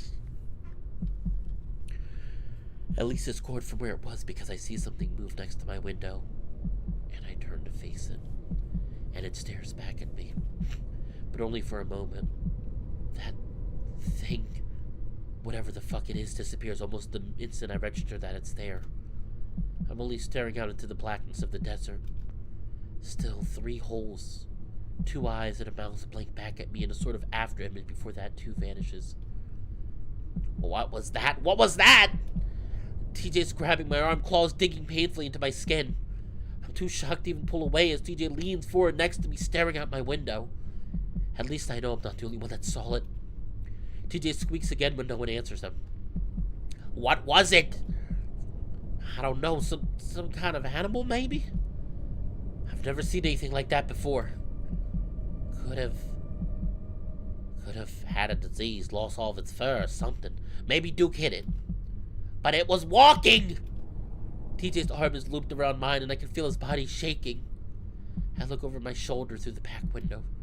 At this point, my car is a good distance away, only visible because the headlights are on, a streak of light fading out across the desert. Duke, is he? Blah, blah. Some dry, attaching noises followed by heavy splattering sounds cuts me off. Carl is hunched over in the seat, head between his legs. It isn't hard to figure out what just happened, especially when the smell hits me. Oh my gosh, Carl! TJ looks torn between blanching away and comforting the ram. Carl comes back up looking like he's about to say something before diving forward again. A much louder retouch followed by a much quieter plopping sound follows. I grimace, feeling my own stomach roll. God. Caduceus looking back at us, a paw up to his nose. You okay? Carl keeps his head down a while longer, his fingers twisting into the fabric of his shorts. TJ tentatively rubs his back. I would have done it out the window. I don't want to open any of the windows now, though. It's okay, Leo. It's okay. Leo, are there any napkins up there? Leo, who's been silent up until now, remains silent. He's staring out the windshield hard, paws the wheel in a death grip. After a moment of silence, Kaduzu checks the cup holders and drops open the glove compartment. After rummaging around for a minute, he pulls out a stack of fast food-style napkins. He hands them back to Carl, who starts mopping up whatever mess he's made on himself. During all of this, I'm still glancing out the windows. Not head-on, though, because I'm terrified I'm going to look straight into those eyes again. We drive in silence for the next 5 minutes with no creature in sight, thankfully. But I don't know what to think right now. There's no way what I saw was some animal, like Kaduzu implied. The way it moved, the way it was crouched, and most of all, its face. I've never seen anything like it, at least anything that's not a Halloween costume. Maybe one of the locals dressed up in a costume or something. But then how the fuck did he keep up with the car? Were we going that fast? Leo did slow down a little. I keep these thoughts to myself. Everyone looks freaked out enough without any more speculation. So instead I lean back into my seat, deciding to just close my eyes. We're on our way out, and soon I'll be safe in a police station or a hospital or something. Yeah, General Bogo, yeah, Duke definitely got his comeuppings. Like, holy crap. It'll be explained when the cops get here. I try not to think about Duke on the ground, Janice in the diner, Jen out there, somewhere. With that thing, I shake my head, eyes still closed. Are you okay, Chase? TJ's arm is still around mine, the places where our fur is pressed together getting hot and sweaty. I don't mind, though, as long as it brings him some comfort. Yeah, I'm just tired. Actually, now that I mention it, I am pretty tired. I didn't exactly get much sleep in Caduceus' trailer, or Brian's. I start to drift off as my head bumps gently against the headrest, the soft whir of the AC on my forehead. What the fuck? The car lurches and Leo slows us down again. Reluctantly, I open my eyes, half expecting to see some other kind of nightmare school out the window. But I don't see anything. Just the road stretching ahead of us. What's wrong? Leo's quiet for a moment. I can't see his face since I'm right behind him, but I can see the outline of his twitching ears. I don't. Leo turns in his seat, looking out the passenger window, then his own. I'm headed the right way, right? I look out the window as well, not seeing anything except sagebrush and cacti. But then I do notice something. The mountains which had been on the right are now on my left, rising up ominously in the distance. Had we turned around somehow? Unless we're on the highway, which we definitely aren't. This road merges right onto the highway. There's no way we could miss it. I hear TJ gasp softly next to me. I look over at him, but he's looking straight ahead, out the windshield. I do the same, and in the distance I can see headlights off to the side of the road. No way. What is it? Leo brings the car to a hard stop, throwing me forward into the seatbelt. Then he does a quick 3-point turn, shoving me right and left before I'm smacked back into the seat as Leo accelerates again. Whoa, careful! My parents will kill me if you fuck up their ride! Carl laughs nervously, but no one pays attention to him. There's no fucking way. I was going straight. There's that side road that takes you to some of the trails. Maybe we sort of went off on. Leo snaps at the links suddenly. There is no way, TJ. That road is fucking gravel. I would have noticed. Oh my gosh! Oh, we got reality warping fucking monsters too. Oh boy.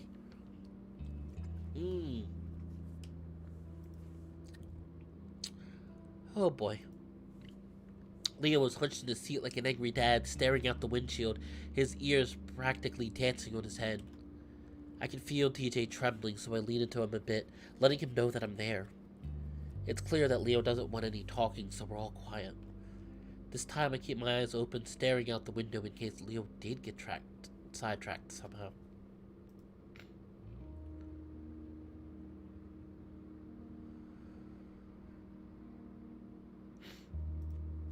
I focus on the mountains, making sure they don't disappear. They slope up and down gently under the moonlight, speckled with the dark spots of rock and vegetation.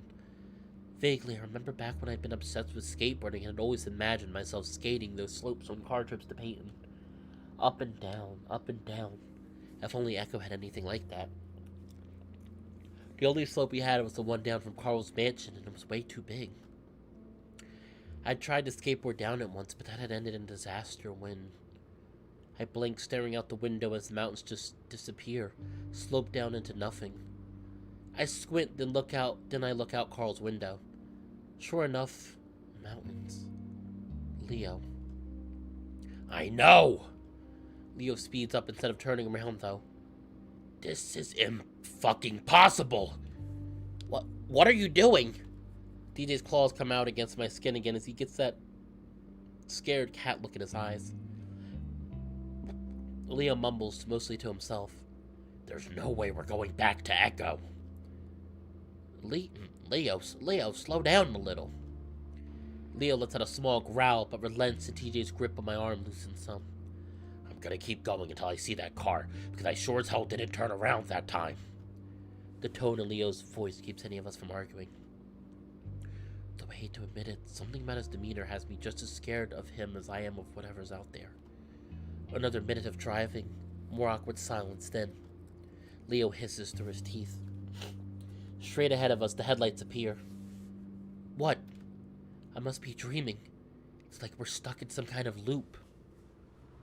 Leo slows down more and more until we come to a gentle stop. We sit there in silence, staring at my car about 100 yards in front of us. Leo starts muttering darkly to himself, looking out the windows, looking at the dashboard. I went to ask him if he's okay, but I know what the answer is. TJ makes soft whimpering sounds next to me, like he's trying not to cry, and I finally put my arm around him. It's okay, it's just dark, and we're going off-road somehow. I whisper whatever comes to my mind to explain what the fuck is happening. Carl has his head down and his paws completely quiet. He could be asleep for all I know. I think about suggesting that maybe we should just wait it out until morning in the car. But as I open my mouth, I hear a scratching noise toward the back of the car.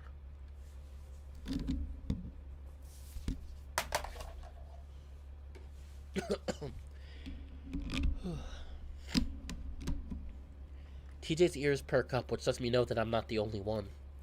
Instinctively, I turn around in my seat. Bits of glass fly in my face, and the next thing I know, I'm cowering in the seat, head down as far as I can push it. Carl, very much awake now, screams at Leo. Oh my gosh, what the fuck is happening? Oh my gosh, what is... Oh, okay, who is hitting us now? Go, go, go! Leo's already on it, and I feel the car jolt forward. Then I'm bouncing up and down the seat as we go off-road, Leo not bothering with a three-point turn this time, instead going for a full U-turn. We're back on the asphalt and speeding down the road when I feel it's safe to raise my head back up and look out the back window. For a moment, I'm terrified that I'm going to find that thing crouched in the trunk, staring in at us. But instead, all I see is a giant hole through the back window, the remaining glass jagged. Are you guys okay? Leo looks back and forth between us and the road ahead of me. I sit up fully. I think so. I yell at him over the sound of the car and the wind whistling around behind me. Carl's bent over in his seat too, brushing glass from his hat and hoodie. I look at TJ, who's still crouched over in his own seat, covering his head. Bits of glass are scattered on his back and in his head fur. I pick some of the pieces out from the fur on his neck and lean over him. TJ, are you okay? TJ shudders and doesn't say anything as I pluck some of the shards from under his collar. What was that? Caduzo shouts back at us, staring through the window. I don't know. I don't want to think about what I actually think it was. Leo keeps up the high speed, hitting some of the potholes hard enough that I'm worried we're going to get a flat. Then we'd be in some real trouble. We drive on for another 5 minutes in silence. And then the headlights of my car appear in front of us again. This time no one says anything and Leo doesn't bother turning around. I watch out my window as we fly past my old car. Duke is still there on the ground, no movement from where he was the last time we saw him.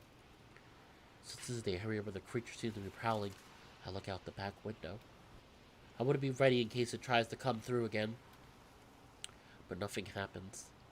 All I see is a small stretch of asphalt illuminated red from the taillights, and all I hear is the wind whipping through my ears. I keep a hand on TJ's back as it continues to rain, hunched over. Carl sits quietly staring out his window. On the bright side, the bashed-in back window has diminished the smell of sick. Sparse dots of light show up on the horizon, indicating where Echo is. That's when Leo speaks up.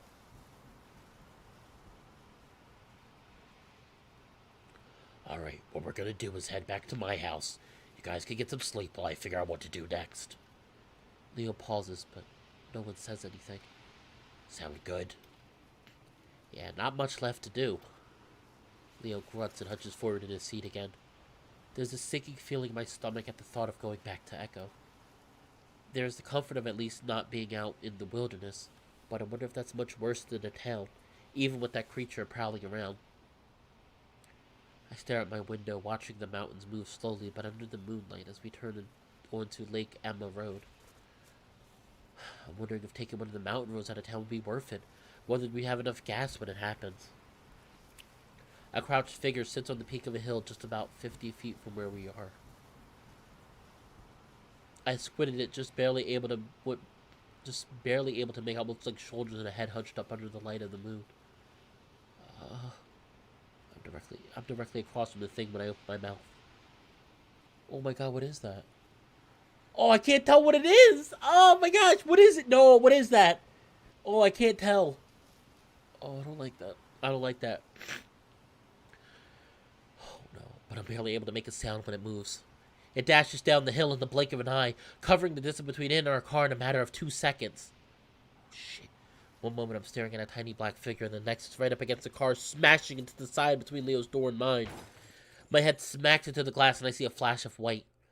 At the same time, I hear Kaduzu shout at us to hold on. TJ screams. Carl yells. Oh my gosh. My feet are fucking freezing. I open my eyes and stare down at them. It's almost too dark to see, but I can hear the sounds of sloshing water and screaming. Chase! Chase! Woof. My head aches and there's something in my eyes that stings. Everything's blurry. Chase, are you okay? A big paw prods at my chest and I look up. I can barely make out the outline of ears. Leo? Wait. And it hits me like the car crash we were just in. That thing. I look out my window again, but it's all shattered and spiderwebbed, but I can see what looks like water pouring through it. At the same time, I feel an icy cold sensation running down my back as the water comes through the broken back window like a waterfall. We crashed into a fucking lake. Chase! I'm awake! I'm good! I grab at my seatbelt, taking way longer than it should to get it undone.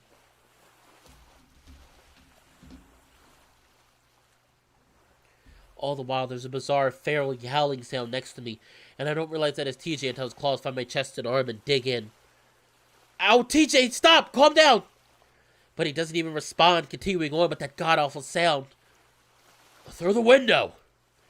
Carl's already up on the rear deck, trying to push through the water coming in. Come on! Carl's screaming, panicked voice disappears suddenly, and I can only hope that it's because he got out. Chase, come on, we need to get you out.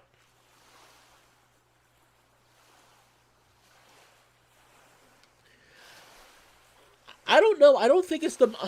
I mean, that could possibly be what happens. It's crazy because with Echo, I don't know if it's really a creature or it's just their, like, well, it can't be their imagination. It wasn't imaginary that something destroyed the car right now. So it's like, I don't know, like, what is this creature? Like, is the creature that just attacked us the one that's making the town go crazy? Or is it just a part of the creature that's making the town go crazy? Like, what is... Oh, my gosh. It's so many questions, and I'm wondering if they're answered in other routes or this route. I feel Leo's big paws grabbing at me, but I turned and pushed them away. I'm fine. Let me help TJ. Chase! Leo, I'm a fucking otter! The water at this point is up to my chest. The car's front end is tipped down in the water, and with the sparse moonlight coming in through the back, I can see it's up to Leo's neck. Kuduzu was somehow in the back with me and TJ, where Carl was. He's staring at me, eyes wide, looking torn between escaping and helping me. Go, Kuduzu, through the window! Leo, go out through your window! Ugh, go out through your door! Chase! Go! I scream at basically everyone, and I can only hope they do as I say as I duck down and the water goes over my head. The quiet peace of underwater is a sharp contrast to the fucking chaos my brain is in. Somehow in the wreck, the backseat crunched forward and TJ's seatbelt button is lost somewhere in the crease. I grip my teeth. I can hold my breath almost 10 minutes, but I know for most other species it's less than 2. Far less if you're panicking out of your mind like TJ is. I grip my teeth. I calmly try to reach between the fold between the seat and the back, despite the desperate clawing the lynx is giving me. Again, though, it's far too wedged in to get a hold on. Soon my calm demeanor melts away as I fumble usually with the seatbelt and time stubbornly marches on.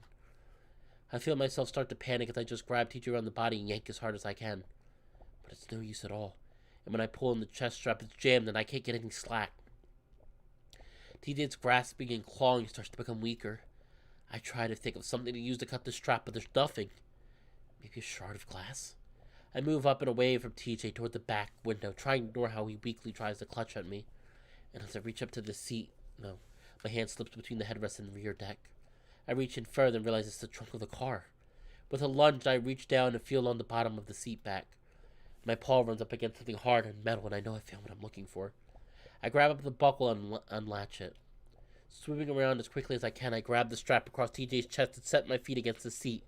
I pull back as hard as I can, and just like that, it comes undone.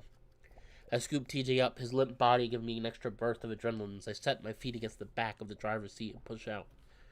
My aim is just a little off as my head hits the ceiling instead, but I'm able to find the hole pretty quickly and kick through it. It's a little awkward to undilate my body into a nice clean swim with TJ's weight, but I manage it well enough, and within seconds we break the surface. I breathe out into the air while TJ coughs and sputters. His arms wrap around my neck tightly, and I have to put a paw in his arms to keep him from strangling me. TJ, we're good! You're good! Calm down! I look around and I'm amazed to see how far we are from the shore. It's a good 100 yards away. I can already see Kuduzu standing there and Leo's in the shallows, shouting to Carl who's a few feet further and splashing around. I kick off in that direction as TJ continues to hyperventilate in my ear. TJ, it's okay. Remember when you used to ride on my back in the lake? It's like that. Like old times. I try to adopt a soothing tone between my ragged gasps for air. TJ does finally settle on my back, though. His arms are still around my neck. Still a lot better than him dragging me down with him. His gasp calmed down as we get closer to the shore, tapering off into a weird sort of mumbling sound. I can make out a few words, though, and one of them is a name. Sydney. I frown and swim a bit faster, wanting to get him to dry land so they could get his wits back together. Meanwhile, Carl finally grabs onto Leo's outstretched paws and the wolf pulls him back to shore. All the while, he stares at me and TJ intently. He didn't deserve. Shh. I shush him gently as I finally feel my toes find the sandy bottom of the lake. I gently pull the lynx back with me to the narrow strip of sand between the lake and the incline that slopes up to the road. Carl's already there, flat on his back, spread eagle, so I do the same with TJ, lying him down right next to the ram. He's still trying to talk, though. Chase, did Sydney, how did he? Gently, I put a paw over the lynx's muzzle. It's alright, man, try to relax, breathe. Kuduzu stands next to me and starts to reach out to touch my shoulder. You okay? And then a much paw comes out from behind me, pushing Kuduzu's arm aside as I'm pulled back into a tight hug. Leo huffs into my ear. Thank God. You were under for so long. I'm okay. I reach back with a paw, settling in against the side of Leo's face. When I bring it back, I see that it's a bit darker than it should be. I look back and immediately see the gash from the side of Leo's face. Shit, your head! Leo brushes off my paws. Your head? I think we both hit our windows when something hit us. I reach up, feeling around my forehead before I feel a sore, sticky spot in my fur.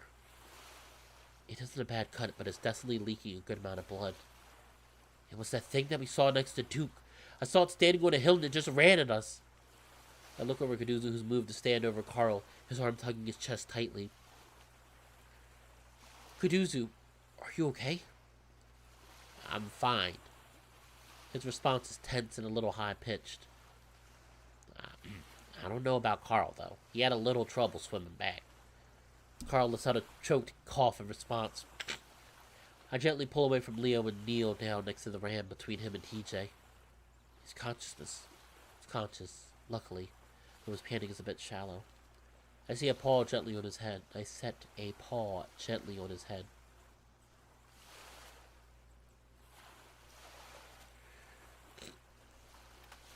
You okay?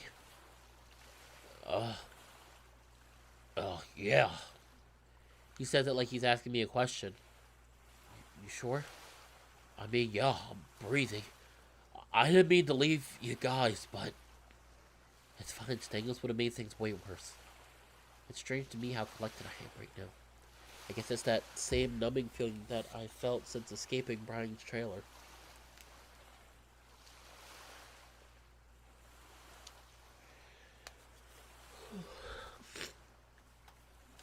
Just take the fucked up stuff in and roll with it. I'm not bad at swimming, but it was so fucking cold, and my clothes felt like 1,000,000 pounds. Looking at his thick sweater, it isn't a surprise at all. TJ's quieted down next to me.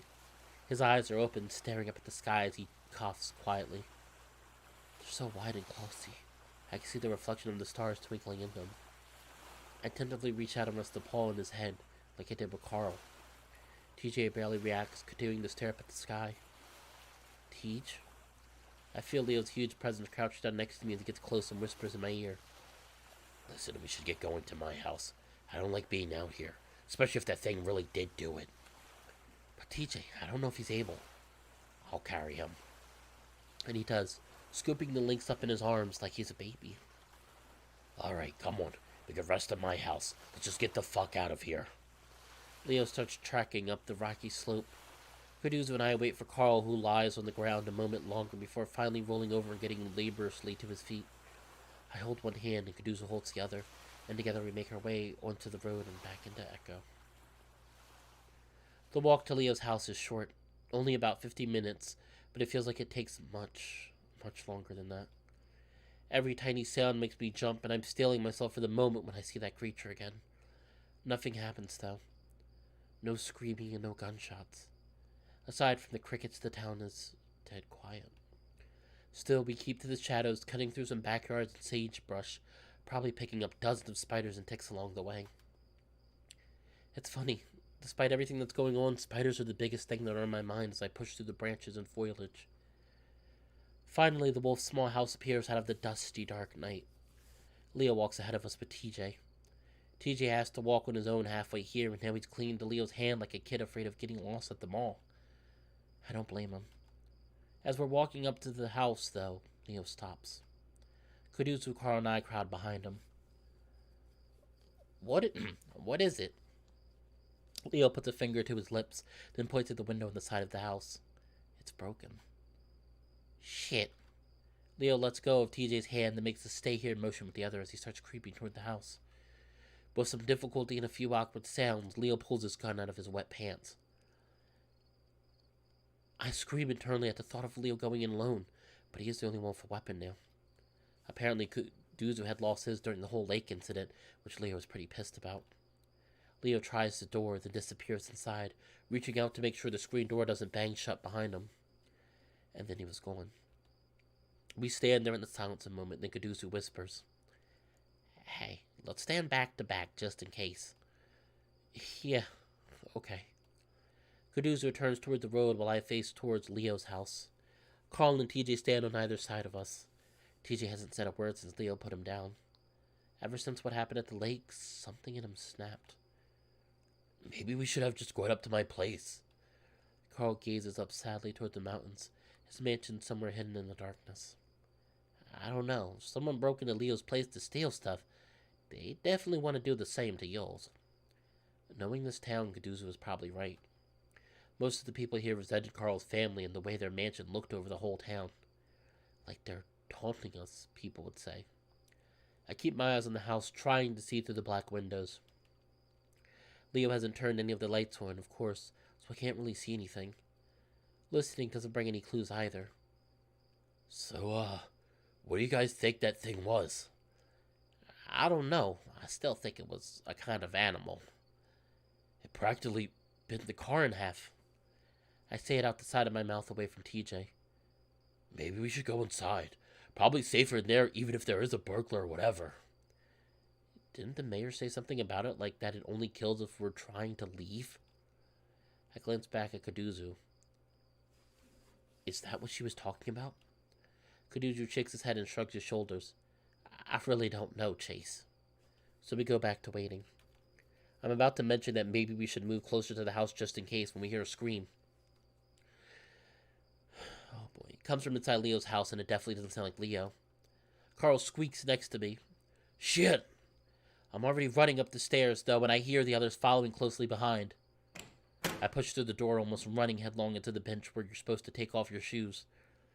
Leo! I shout just as I realize that's probably a bad idea. A moment passes where the only sound I can hear is the heavy breathing of my friends behind me. Then, down here, turn on the lights. His voice comes from the hallway and it's calm. I move a paw along the wall before finding the light switch, revealing the kitchen. We move down the hallway towards Leo's room where I can see that the light is on. Inside, I find Leo standing over his own bed. In the bed, I see someone else. A little polecat disheveled in a tank top, looking even more skeletal than usual. It's Clint, curled up in a little ball, cowering. Leo has his gun pointed on him. Oh my god. Oh my god, this guy is still alive? Holy crap, I cannot believe this guy is alive.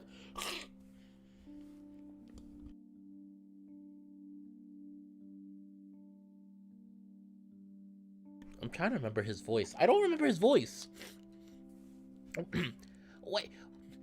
Wait, please, don't shoot me. I just need a place to stay. Leo inches the gun lower. Then why aren't you at your own place? Kuduzo and Carl stand next to me while TJ stays in the doorway, gazing in at us from the dim hallway. Leo raises his gun again, and I actually think he's about to shoot Clint. Clint raises his paws, whining.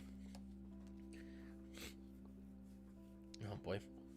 Leo, wait. He helped me find Chase. What? Leo glances at Kuduzo, then back at Clint. He came up to my door last night, told me he saw Chase in the trailer. I'm confused too, but I guess I never asked Kuduzo how exactly he was able to find me.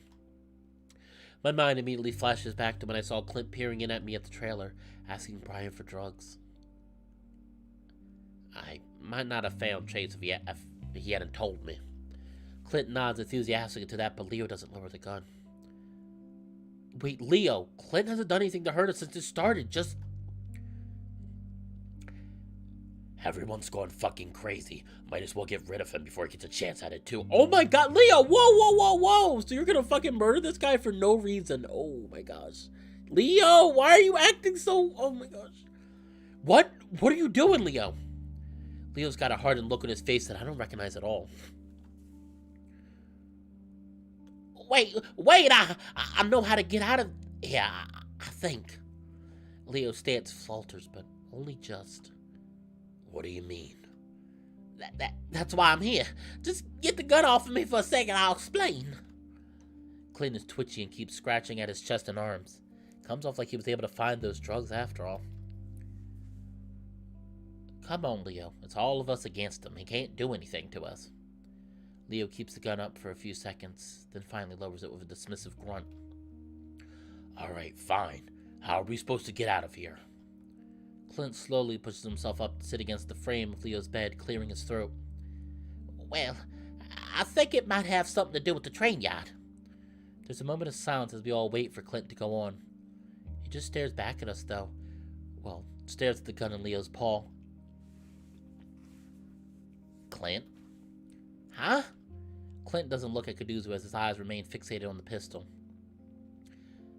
Leo, just put the gun down for a second, okay? On the dresser behind you or something. Leo shakes his head. I'm not risking our lives again, Cud. Leo fixes Clint with a glare. The most I'm gonna do is keep the gun off of you, Clint. Clint flinches when Leo says his name. I look over and see Carl twisting his paws around the pocket of his hoodie, his eyes wide. TJ, on the other hand, is still standing in the hall, his eyes glinting softly in the dim lighting. For some reason, I get the feeling that he's looking at me. Tell us now. Leo's tone turns dark, and I look over, half expecting him to have the gun up again. It's still pointed at the carpet, but I can practically see Leo's fingers twitching against the trigger guard. He looks almost excited. The Leo I know would never be so eager to kill someone. Even if that someone happens to be Clint. Hope that when this was over, if we get out of this somehow, Leo was able to get back to that old self. Clint's shaking so badly he can barely speak. Finally, Kuduzo steps in between them. Alright, Leo, if you want to keep the gun, that's fine, but can you at least step into the hallway?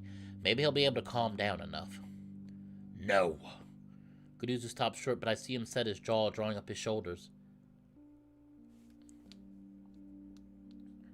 Someone actually might have some information to get us out of here, and all you want to do is scare him shitless? I can see Leo puffing himself up too, and I don't like the look in his eyes. So I step forward on Kuduzo's right, practically blocking Clint from Leo's line of sight. When I do, Leo's eyes snap to mine, the shimmering snarl disappearing from his muzzle. Leo, come on. Otter, move out of the way. His tone is gentle, like I'm some kind of kid. No, Leo, you're acting weird right now. Just calm down for a sec, okay? Leo frowns at me. Hey, I'm just trying to keep all of us safe. I see the wolf leaning his head to the side a little, like he's trying to keep an eye on Clint. Leo, let's just go into the hallway, Kuduzu. I give the raccoon a sidelong glance. Can handle him for a few minutes, okay? Kuduzu nods. I take a few cautious steps towards Leo. He's looking between me and Kuduzu now, and there's a different look on his face. One that I'm having trouble placing. I reach out and gently touch his arm. The muscles are hard, his biceps standing out thickly under his fur. Still, I gently try to push him towards the door. As I do, I feel him go a little slack, and with a whole lot of relief on my part, he finally starts moving towards the hallway. Carl, still gapping at the whole scene, suddenly seems to snap out of it and hurriedly moves out of our way into the hall. Leo reluctantly continues to shuffle down the hallway as I put an arm around his side, hugging him to me. He responds with the same gesture. We pass a solemn-looking TJ, his eyes following me as we move towards the kitchen. You okay, TJ? He doesn't say anything, instead just slowly following us into the kitchen.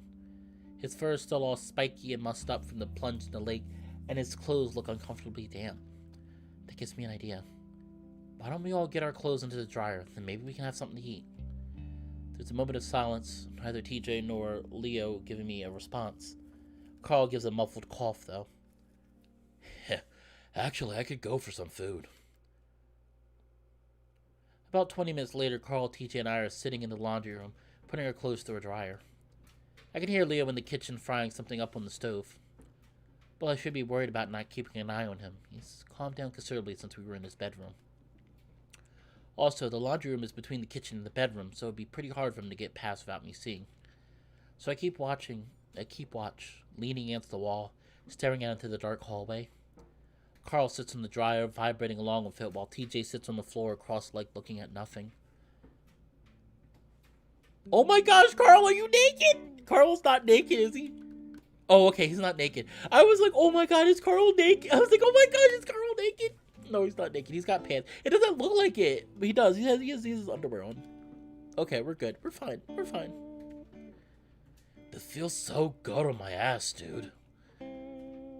What, the vibration? No, the heat. I was freezing. I didn't even realize it. Carl knocks his hooves against the side of the metal dryer. Hey, Tej, wanna join me up here?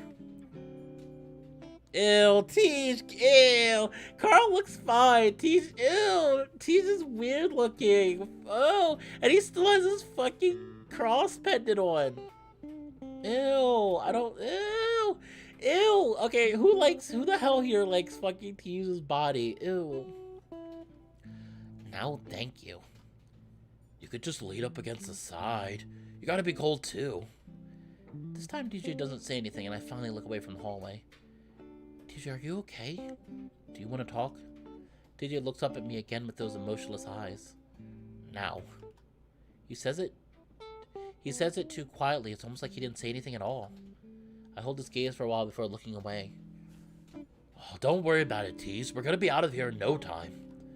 Carl slides off the dryer, his damp underwear squeaking loudly against the metal as he clops to the ground. He gives a few strategic tugs at his underwear to probably loosen the wedgie he just created. Then he sits down on the ground in front of TJ, cross-legged as well. TJ barely looks up at him, and I notice the links trembling slightly. Listen, back at my house, I was like stuck in this weird trap version of my house, like there was no exit. TJ finally glances up at the ram. And well, I thought I was going to be stuck forever, and I was panicking. It was like a nightmare that wouldn't end. And then right when I was giving up, you guys woke me up. I mean, sure, I sort of woke up into another nightmare, but at least it's with you guys, right? I hear shifting, then the bedroom door swings open fully and Kuduzu appears, slipping out and closing the door quietly behind him. The raccoon spots me and moves over to stand next to me, his ears perked. Hey. Hey. I see Kuduzu's nose twitch at the air, looking towards the kitchen. Leo. He's cooking. Ah. So, how'd it go? We're in there for a while. Kuduzu sighs and leans against the wall of the hallway, looking back at the closed door. I, I don't know, really. Said something about a train going through here the past few days after everything started. Through the rail yard? That's what he says. Huh. That didn't make much sense. That rail yard has been abandoned for the past at least 50 years. Are you sure he isn't just like the rest of us, seeing things? Kuduzu shrugs. I really don't know. Hard to tell with a guy like him. Yeah. Well, I remember some guys inspecting the rails a few weeks ago. Maybe they opened one up again.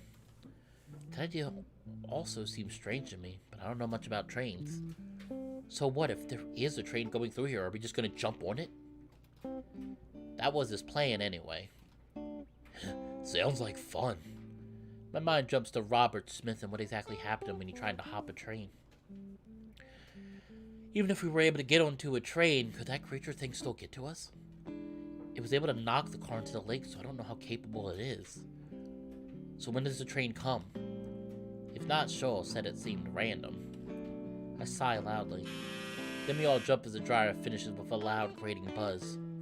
I shakily rub my face to move to open the dryer. Well, let's at least get our clothes back on, then we can go in the kitchen and tell Leo what's going on.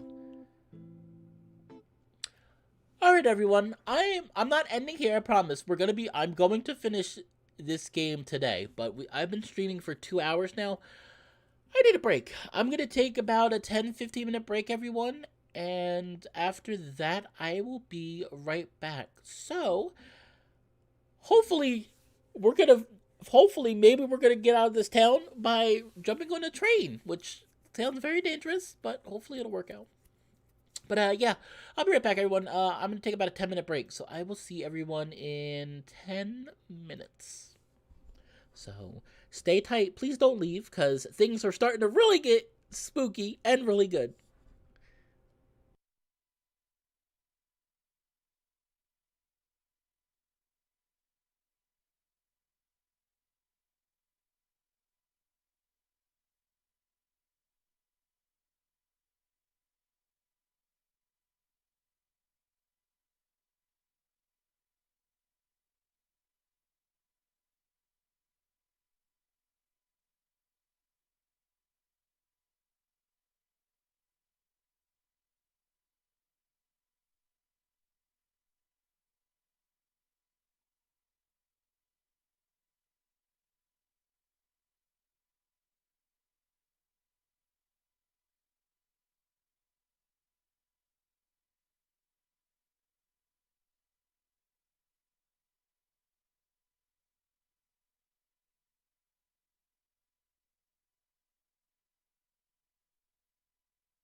All right, everyone, and it's been like 10 minutes.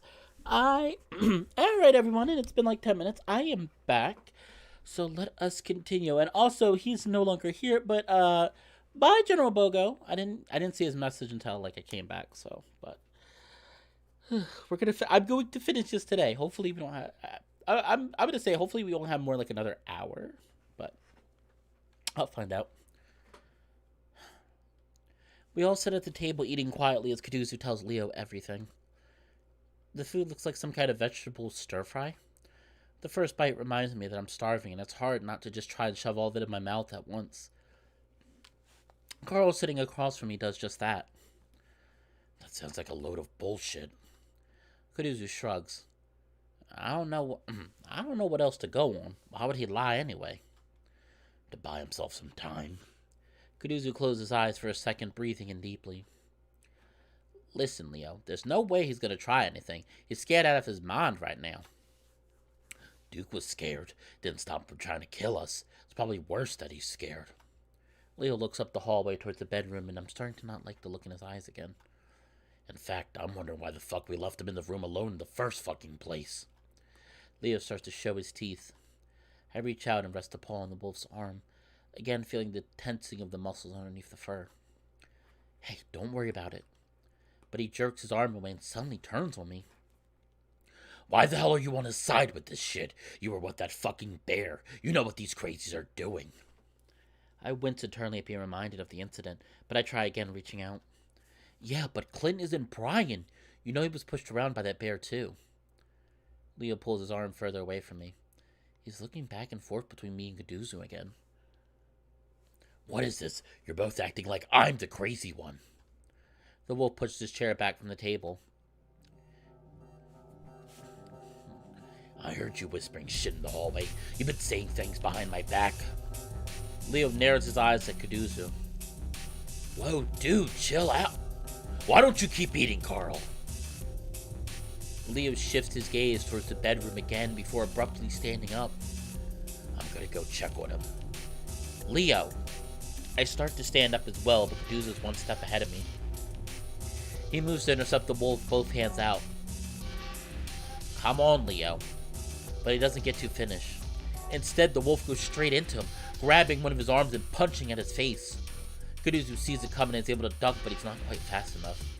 Leo's knuckle glances off the raccoon's muzzle, knocking his head around. Leo keeps a hold of the arm and swings Kaduzu around, away from the hallway and back into the kitchen.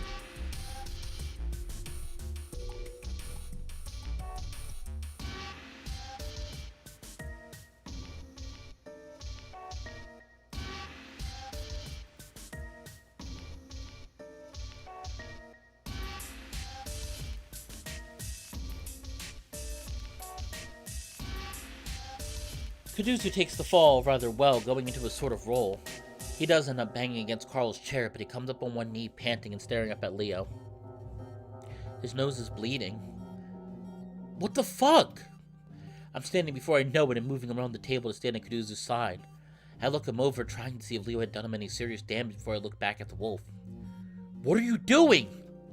Carl clumsily tries to help the raccoon up, his ears flat against his head. Leo breathes heavily, staring down at Kaduzu before his eyes flick to me. Get away from him. What? Get away from him. This time there's a growly quality to his voice and I see his fingers drift towards his belt. I do move away from Kaduzu, but only just. I don't want either of us getting shot.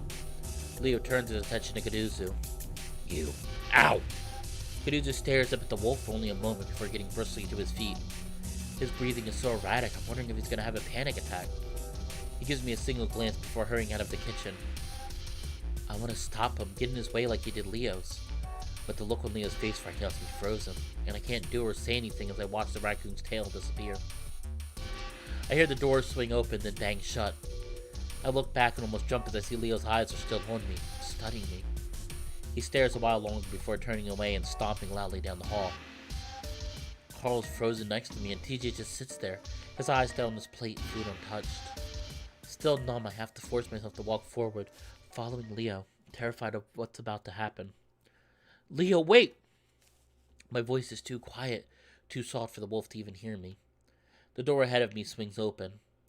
There's a moment of silence, then Leo curses loudly, and I run to the door frame, looking inside, not sure what I'm about to find. What I find is nothing. No one's inside. The covers of the bed are thrown back, the windows wide open.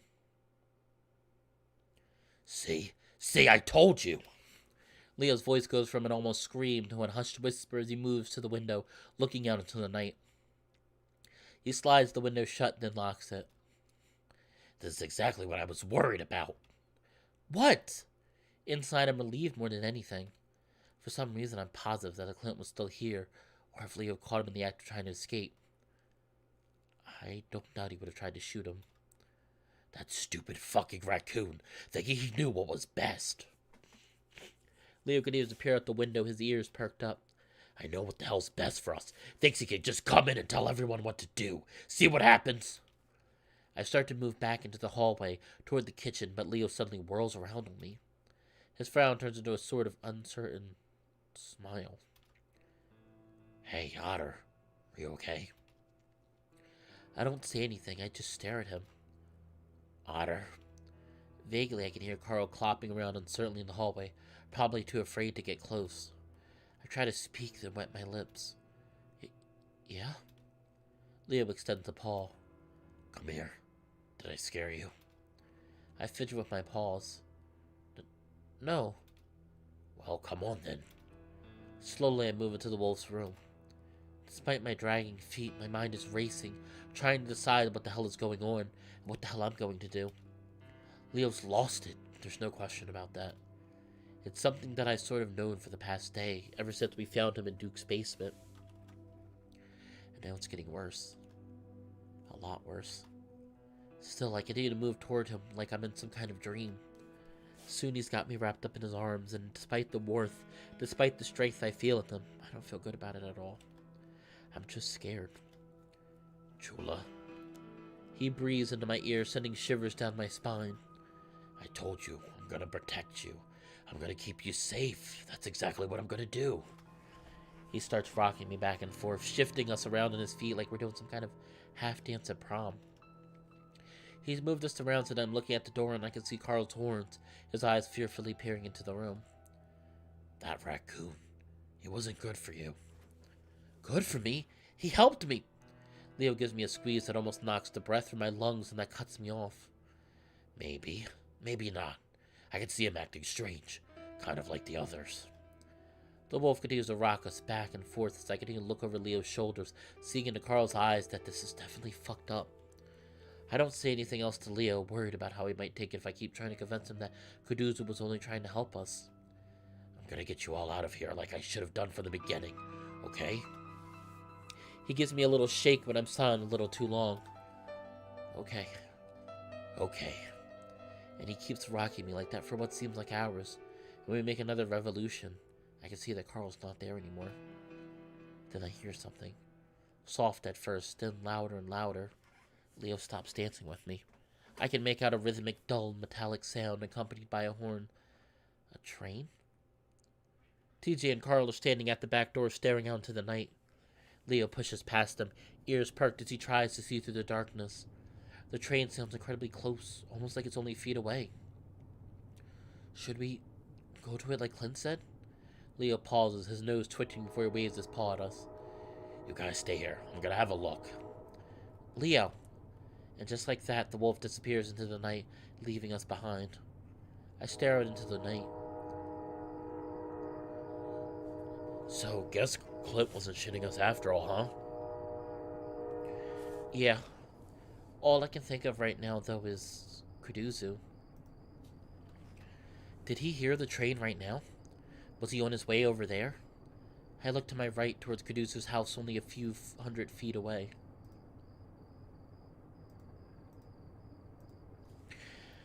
Quietly, I start stepping outside. Chase? Carl's voice behind me is timid, scared. I look back at him, able to make out the whites of his eyes in the darkness. TJ lurks behind him, staring at him as well, though far more stoically. I'll be right back. I just need to check on Kuduzu.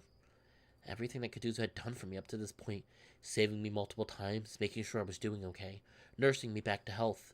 Hell, even helping with my project before all this shit went down. I'm not gonna abandon him.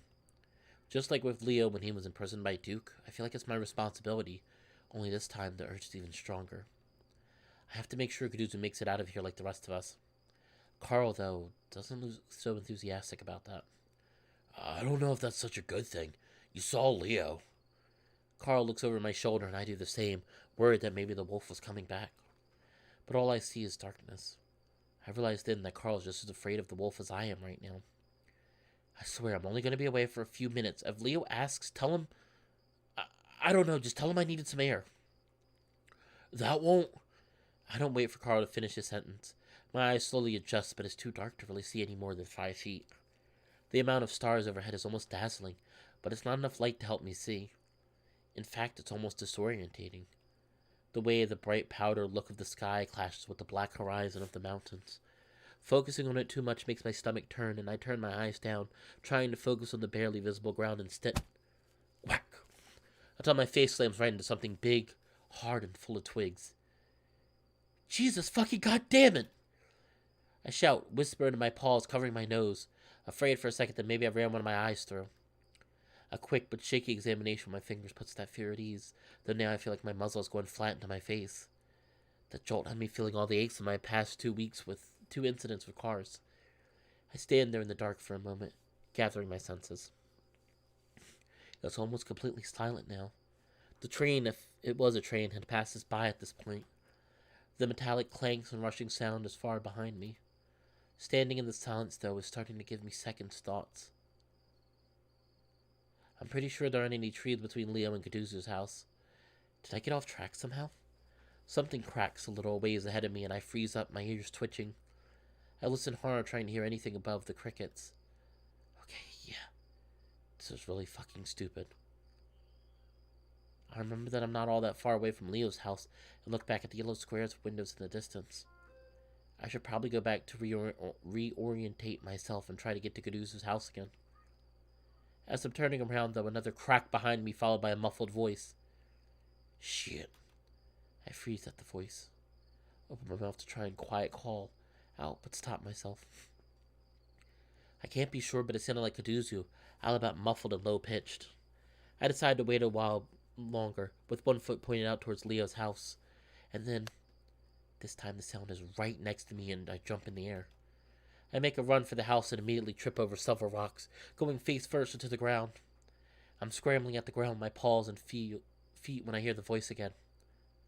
Whoa, Chase? I slump back to the ground in relief.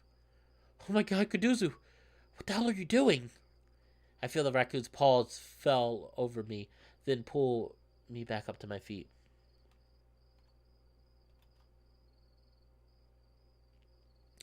I had a train, then I saw someone. Are you okay? From the faint light of the stars, I can make out Kuduzu's ears and the tip of his muzzle. My eyes have adjusted to the point where I can even see the mask in his fur. Yeah, I wanted to come get you in case we were going to try to hop the train. I look over my shoulder, trying to listen for the train again. A little late for that, eh? Well, yeah, but I don't want to leave you behind. I rub my face where I hit the branch. Listen, I don't know what's going on with Leo, but maybe we can go back and try to talk. Kuduzu shakes his head. Nah, I don't think he's gonna listen. As much as I hate to admit it, Kuduzu's probably right. Well, I'm not gonna leave you out here after everything we went through. I see a glint of white teeth and Kuduzu gives me a small smile. Wow, well, thanks, man. But really, you should probably get back before you... At that moment, I realized something. Wait, what were you doing out here? You said you saw someone? Kuduzu shifts slightly from one foot to the other.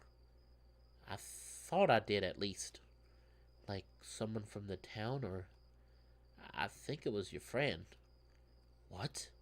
The fox, Jenna? Jenna! My eyes go wide and I turn back to the darkness, squinting. Where? Where did you see her? Kuduzu turns and looks with me, then takes a few steps forward. Well, I was going back to my trailer after the whole thing with Leo. Then this fox girl just kind of jumped up from the side of my house. Where did she go? My heart's hammering in my chest right now as I strain to see her. Jenna's been on my mind since the very beginning. and her absence only become more prominent after finding the others. Well, I think she went off in that direction. Kuduzu points in the darkness. I could hear her running off, but then the footsteps stopped, so I thought she might have stopped and hid somewhere. Come on, then. I motioned Kuduzu forward and stepped toward the blackness of the wilderness. Hold on, I was going to grab a flashlight.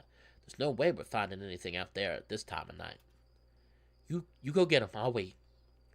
Of course, I'm terrified of being left alone, but I'm also terrified of Jenna running away if I don't keep watch.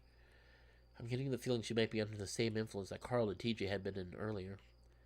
You sure? Yeah, I want to stay here in case she comes out. I wave him away. Okay, but yell if something happens, alright? Okay. Kuduzu goes in and comes out within less than a minute, though it feels way longer than that. While he was gone, I risked a few loud whispers of Jenna's name, but I didn't get any response. Pretty soon, a beam of light is sweeping the dirt, sagebrush, and cacti as we slowly make our way in the direction that Jenna had run. Apparently, it was through the backyard and out toward the desert. I'm worried that maybe she didn't stop running. Why was she running? Did she say anything? I whisper softly to Kuduzu as I follow along with him, one hand on his shoulder. No, just looked up at me and took off. Looked terrified of something. I frowned, my paw tightening a bit on the raccoon's shoulder. Maybe it's just because she doesn't know you, right? Maybe she was heading to Leo's place. Maybe. I try to focus on the sea of pale glow in front of me, the bright cold light of the flashlight sucking the color out of the darkness.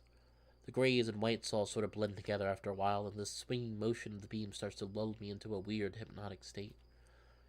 It's at this moment that I catch movement out of the corner of my eye on the right, where the light is currently pointed. I hear the sound of shifting dirt and gravel, immediately followed by a bizarre, high-pitched snarl that makes me gasp in horror. I actually even piss myself a little as I see a glint of white teeth. Kuduzu tries to swing the beam back in the direction of the sound, and at the same time, I try to pull him back with a paw on his shoulder. Whatever it is hits Kuduzu hard, knocking him back and sending me stumbling away to land on my ass. The flashlight rolls away from the raccoon's paw and shines in my face, briefly blinding me. I can sense a loud, growling commotion right in front of me, along with the sound of Kuduzu grunting. Numbly, I reach out and snatch up the flashlight, then turn it on the sounds. First, I see Jenna, her ears back, teeth bared, swinging her paws at a crumbled heap on the ground. That heap is Kuduzu, and he's got his arms up in self-defense, snarling back, his eyes wide. Jenna! Just like that, the snarl drops from her face and her eyes snap up to mine. Chase? Oh my god! So it was Jenna! I was wondering if it was going to be Brian. But then the position suddenly reversed as Kuduzu grabs the fox by the wrist and practically barrel rolls. Now Kuduzu sits on her back as he keeps a hold on her wrist. Wait, stop! I rush over to them, grabbing Kuduzu's upper arm, trying to pull his paw away from Jenna. It's okay, she's good, she recognizes me. Kuduzu only hesitates for a moment before scrambling off the fox and backing away, breathing hard. Jenna quickly sits up absent-mindedly, brushing off her shirt as she looks up at me. Oh my god, Chase! She says in a hushed whisper, putting a paw to her mouth. Jenna, are you okay? I reach down to help her up, and she immediately goes in to hug me. I stand there awkwardly for a moment as she buries her face into my shoulder, gasping for breath. I'm not sure if she's crying or not. Are you okay? I ask again, patting her back awkwardly. Sorry. I'm fine. Jenna steps back and wipes under her eye with the back of her paw. I didn't know where any of you were. Where were you? Jenna looks alright, for the most part, except for a bunch of dirt in her clothes and in her fur. By then, I don't know if that's from before or after she was wrestling with Kuduzu. I don't know. I was out in the desert and... It's still dark, obviously, but I can make out the frown on her face as she seems to struggle for words. Finally, Kuduzu steps in. Hey, let's get to my trailer. We can talk it out in there, alright? Jenna silently nods and seems to really focus on Kuduzu. Wait, who are you? I step in for the raccoon. This is Kuduzu. He's a friend. He's seen me a bunch of times.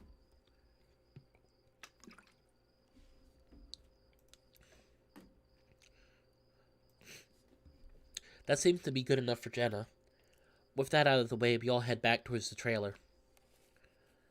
Quietly, Kaduzu lets us into his trailer, opening the screen door slowly so that doesn't creak. He motions inside and Jenna follows him behind me, pressing close. I suppose she has good reason to be wary of the place. She doesn't really know Kaduzu, and at this point, it's hard to even trust people that you do know. Kaduzu closes the door and slides the locks in place. Jenna stands next to me in the small living room area, arms folded tightly against her body like she's hugging herself. Hey, you want to sit down? I gesture at the recliner, which Jenna stares off at for a few seconds. I don't know. The fox's ears are twitching around and pointing straight up. I turn to the small love seat against the wall instead. Maybe there. I can sit with you. After a few more moments of staring at the couch, Jenna finally nods.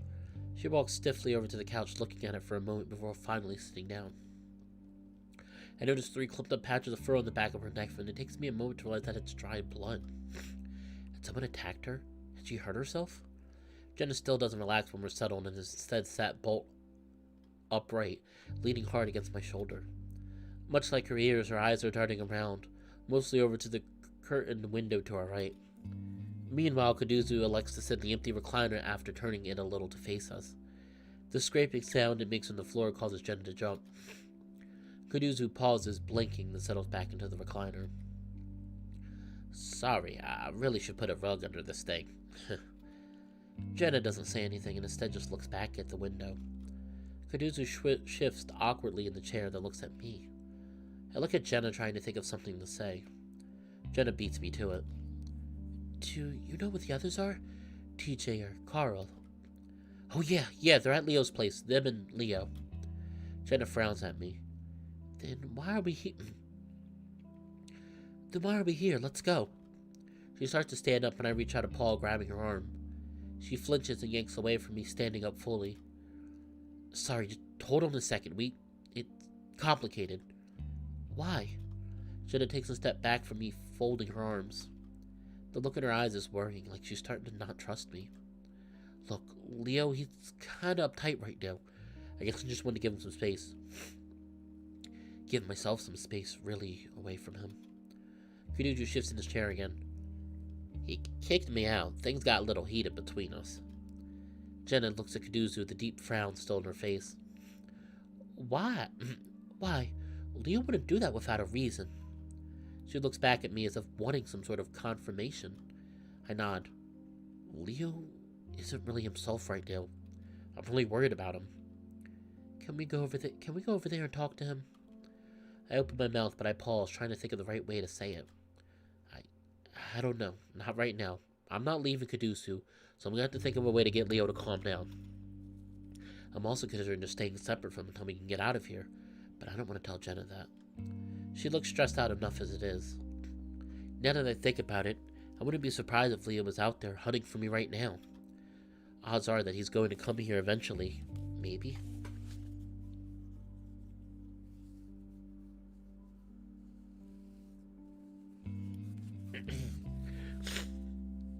Maybe he jumped the train already. That reminds me, though. Oh yeah, we think we found a way out. Really?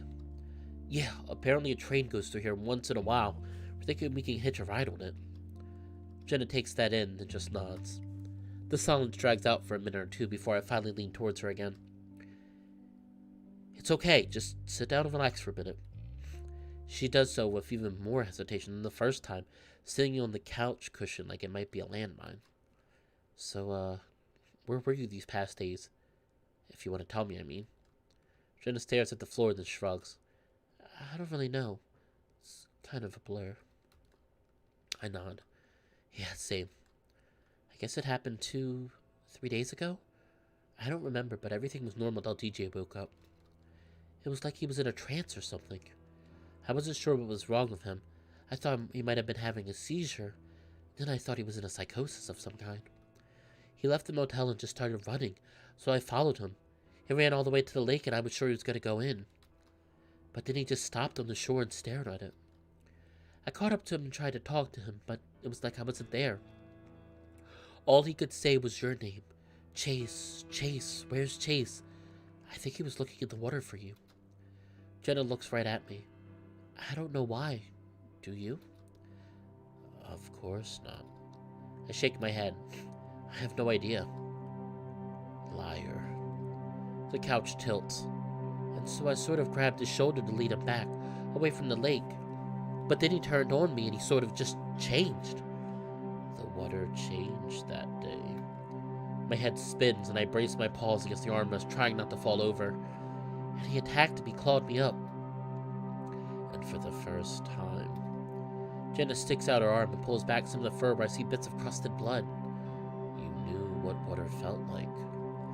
I had to run from him and he chased me for a while. To everyone else. And as I did, I realized the whole town was different. Everyone was different. Suffocating. I swallow hard, still gripping into the couch, but Jenna doesn't seem to notice, and Gaduzu's looking at her. The humming in my head finally starts to die down. You say he's at Leo's. Is he okay? Did he explain what happened? I shake my head, but only a little. I feel like I'm gonna throw up. No, but he has been acting a little strange, I guess. I need to talk to him. Make sure he's actually okay. We will. Though I'm not sure that she'll find him okay at all. So what happened after all that? It looked like you were hiding out there. Gaduzu gestures a paw at the window. Jenna covers her face with both paws, sighing deeply. That I'm not too sure about that. After I ran and all just sort of became a dream. I only remember bits and pieces. We wait a moment as Jenna seems to think. I remember I went back to the motel, I think, but then I saw something. Jenna pauses and lets out a little humorless laugh. A thing that I remember from my childhood. A monster, I guess. A monster? Yeah, like this thing. Jenna waves her paw in front of her face. Had like a red face, and I don't know. I thought I saw it in my closet a few times as a kid. Felt like it was chasing me. What do you think it was? Jenna laughs hollowly again. I don't think it's anything. I must have had my own little breakdown after seeing everyone else's. Jenna sighs deeply again, sitting back in the couch. But then you guys came along, and now I think everything is clear. Jenna leans back for a moment, breathing deeply, and for the first time it seems like she's relaxing a bit. She turns her attention back to Gaduzu. Hey, Gaduzu, is it? Gaduzu nods. Mind if I use your restroom? I just need a moment to collect myself and pee, too. An actual toilet would be nice. Oh, yeah, just right there. Gaduzu points at a thin little white door between the kitchen and the living area. Thanks. And with that, Jenna disappears into the bathroom. The sound of running water. Gaduzu and I sit in silence for a moment, listening to the sound of running water from the faucet. Well, I think we now have a reason to go back to Leo's house. I won't be mad at you if he knows you found Jenna. I don't know about that, but yes, we're gonna have to go back with her. I'll talk to him first in case he's still out of it. Again, thanks. I'm glad you're here with me right now. Gaduzu rubs his arm awkwardly. I get panicky when things get physical, which they have a lot lately. I gesture at the cushion next to me, and after a moment of hesitation, Gaduzu gets up from the recliner to sit next to me. I reach around him and squeeze him to my side. It's cool. Like I said, you saved my ass so many times at this point, it's the least I can do. I almost tell him that he's been there for me more than anyone at this point, but it feels like a bit too much right now. Gaduzu chuckles and leans back, his arm brushing mine. I don't always used to be like this, you know. What? A fucking coward. I scrunch my muzzle up. What? No way! You've been insanely brave. Gaduzu shakes his head. Nah, you saw me at Duke's house when you got caught and then down the basement. Then when Leo tossed me out. Those are all great reasons to have been scared. Gaduzu, you still faced all of it. Gaduzu looks unconvinced. I don't know, Chase. After what Leo did, I don't think I was going to come back. I shrug. Well, then I'm glad I came after you, then. Gaduzu's quiet for a moment, then he chuckles quietly, leaning his head back to stare at the ceiling. What? Just, I moved to Echo to get away from stuff like this. Gaduzu shakes his head. Now look at what's happened. It's fucking ridiculous. Like, people going crazy. That and guns and violence. Payne isn't a rough city compared to others in this country, but it has rough patches. And I lived in one of those patches. I think you told me that you moved here because there's less people. Kaduzu sighs quietly. It's not the only reason. I lost someone a few years back. I need a fresh start, I guess. The silence drags out for a moment as I contemplate that. My eyes drift to the picture framed by the love seat, to the one where someone had their arm around Kaduzu. In it, I see a hare smiling just as toothfully as the raccoon next to him, a good head taller than his companion. But now, look, but now, look where I am. I snap my eyes back to the raccoon, not wanting to be caught looking. I don't know what to say, so I just settle with, "We're gonna get out. Just gotta listen for that trade." Mm-hmm. Kuduzu has his eyes closed, so I lean back too. Despite all the shit going on outside, there's something really peaceful about being here, next to Kuduzu in his neat little trailer. We sit there a while, listening to the soft rush of running water. After a while, I look forward toward the bathroom, realizing how uncomfortably full my bladder is right now. Jenna doesn't seem to be coming out anytime soon, though. "Listen, I gotta take a piss." "Again?" Kuduzu smirks at me. "Well, yeah, it's been a few hours. I pee a lot anyway." Oh yeah? Very good to know. "Yeah, I'll be right back." Medusa's joking demeanor suddenly drops. "I don't know. I think we should stick together right now. Remember what happened last time?" "You want to watch me?" Kuduzu pauses. "I'll stand in the doorway, alright? Just go by the side of the trailer." Alright. I head back outside while Kuduzu hangs back by the door. "Just make it quick, and again, yell if something happens." "It's fine. I'll only be a few feet away." I had a small smile at how motherly Kuduzu's being right now. After everything that's happened, it's no wonder. I move around the side of the trailer back into darkness. Quickly, I unbutton and unzip down my fly. I start to go when I hear some footsteps behind me. I look over my shoulder. "Kuduzu, what?" And then two massive paws wrap around my body. I look down and get a glimpse of thick claws and brown, matted fur. I scream as I pulled back into the dark towards the desert. I know who it is immediately. The smell is unmistakable. That and the high-pitched voice cursing as he drags me along through the brush. "Chase!" Oh my gosh! How many times could shit happen to us? Like, oh my gosh, can we get a break? Like, oh my gosh. Hold on, give me a second, guys.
All right, I'm back. I'm back, everyone. Sorry about that. I had to run for a minute. Oh, also, hello there, Final State. Is that who I think it is? Mm, is that who I think it is?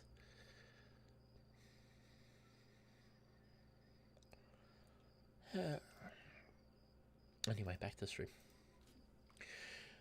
I cannot believe, but I can't believe Brian. Like, I'm like, God damn it. I'm like, we can't get a break. Like, are you serious? Brian's still alive? We shot him in the face. How? Kuduzu's scream seems like it's only a few yards away. He's going to catch up to us and then, I don't know what. Try to fight Brian off, I guess? But just as I'm thinking of that, Brian picks me up off the ground and practically throws me. The next thing I know, my head is throbbing as the back of it knocks against something hard. My legs are all splayed upwards, my foot pads pressed against something smooth and cool. I hear more cursing and the sound of snarling. Kuduzu? Then I hear the sound of a car door slam and I realize I'm in a truck, my feet pressed against a windshield. Brian's massive bulk squeezes in next to me and I feel the truck accelerate. The back seat wobbles back and forth in the sand as it tries to find purchase in the ground. But then we find the road and I'm pressed back in the seat as Brian steps hard on the gas. I scramble up right into a seated position, pressing back as far as I can against the door, away from Brian. They could have gone to the basement of Carl's. Oh no! I'm wondering what do you mean by that? Well, I'm gonna be playing Carl's route next at some point. Probably not next week. Probably the week after next. I told you this. I'm finishing Leo's route with this stream. No matter how long it takes, we're finishing Leo's route today. So next route I'll be playing is Carl's. He doesn't seem to be paying attention to me right now with his eyes fixed on the road. My heart hammers in my chest. I can't even start to comprehend what's just happened to me. Is this real? Am I dreaming? How did I end up fucking things up so badly again? Brian takes a hard turn and I almost tumble into him. In a panic, I kick my feet against his side, keeping myself upright and against the door. The big bear grunts and glances at me before fixing his eyes back on the road. I quickly draw my feet back, pressing my knees against my chest as I try to hold onto the chair to keep from falling over. I realized then that Brian must have been waiting for me, waiting outside Kuduzu's trailer for a perfect moment to grab me. I'd give it to him by idiotically stepping outside to take a piss, the result of which I could smell wafting up from my pants. I don't care though. Everything is numb right now and my mind is racing, trying to figure out how I'm going to get out of this. My paw automatically reaches back to pull at the door handle. It's locked. My paw feels along the door looking for the lock. Yeah, Brian is very durable apparently. Apparently getting shot in the face doesn't mean nothing to him. My fingers pass over a small hole where I assume it should be, but it's smooth. It's like the little nub for the pop-up lock is missing or that's been cut off. Swallowing hard, I keep searching. My fingers come across the window crank handle. I tentatively start to roll it down, but it's clear that I haven't thought ahead as Brian immediately notices the drafty air. He lunges at me, one hand still on the wheel. I scream and dodge out of the way, falling into the footwell as I try to escape his massive paws. He doesn't grab me, instead reaching for the handle and rolling the window back up. The truck swerves back and forth as he does, and for a moment I'm sure he's about to roll the whole thing with how fast we're going. He finally sits upright again. Do that again and I'll knock you out. And still he doesn't look at me. It's only then that I notice a stark difference in his demeanor now compared to the first few times I'd seen him. There's no lust, no animalistic drive to fuck everything around him. Instead, there's a sort of desperation about him. I see his eyes dart around the glow of the headlights, the fur all over his face matted down from sweat.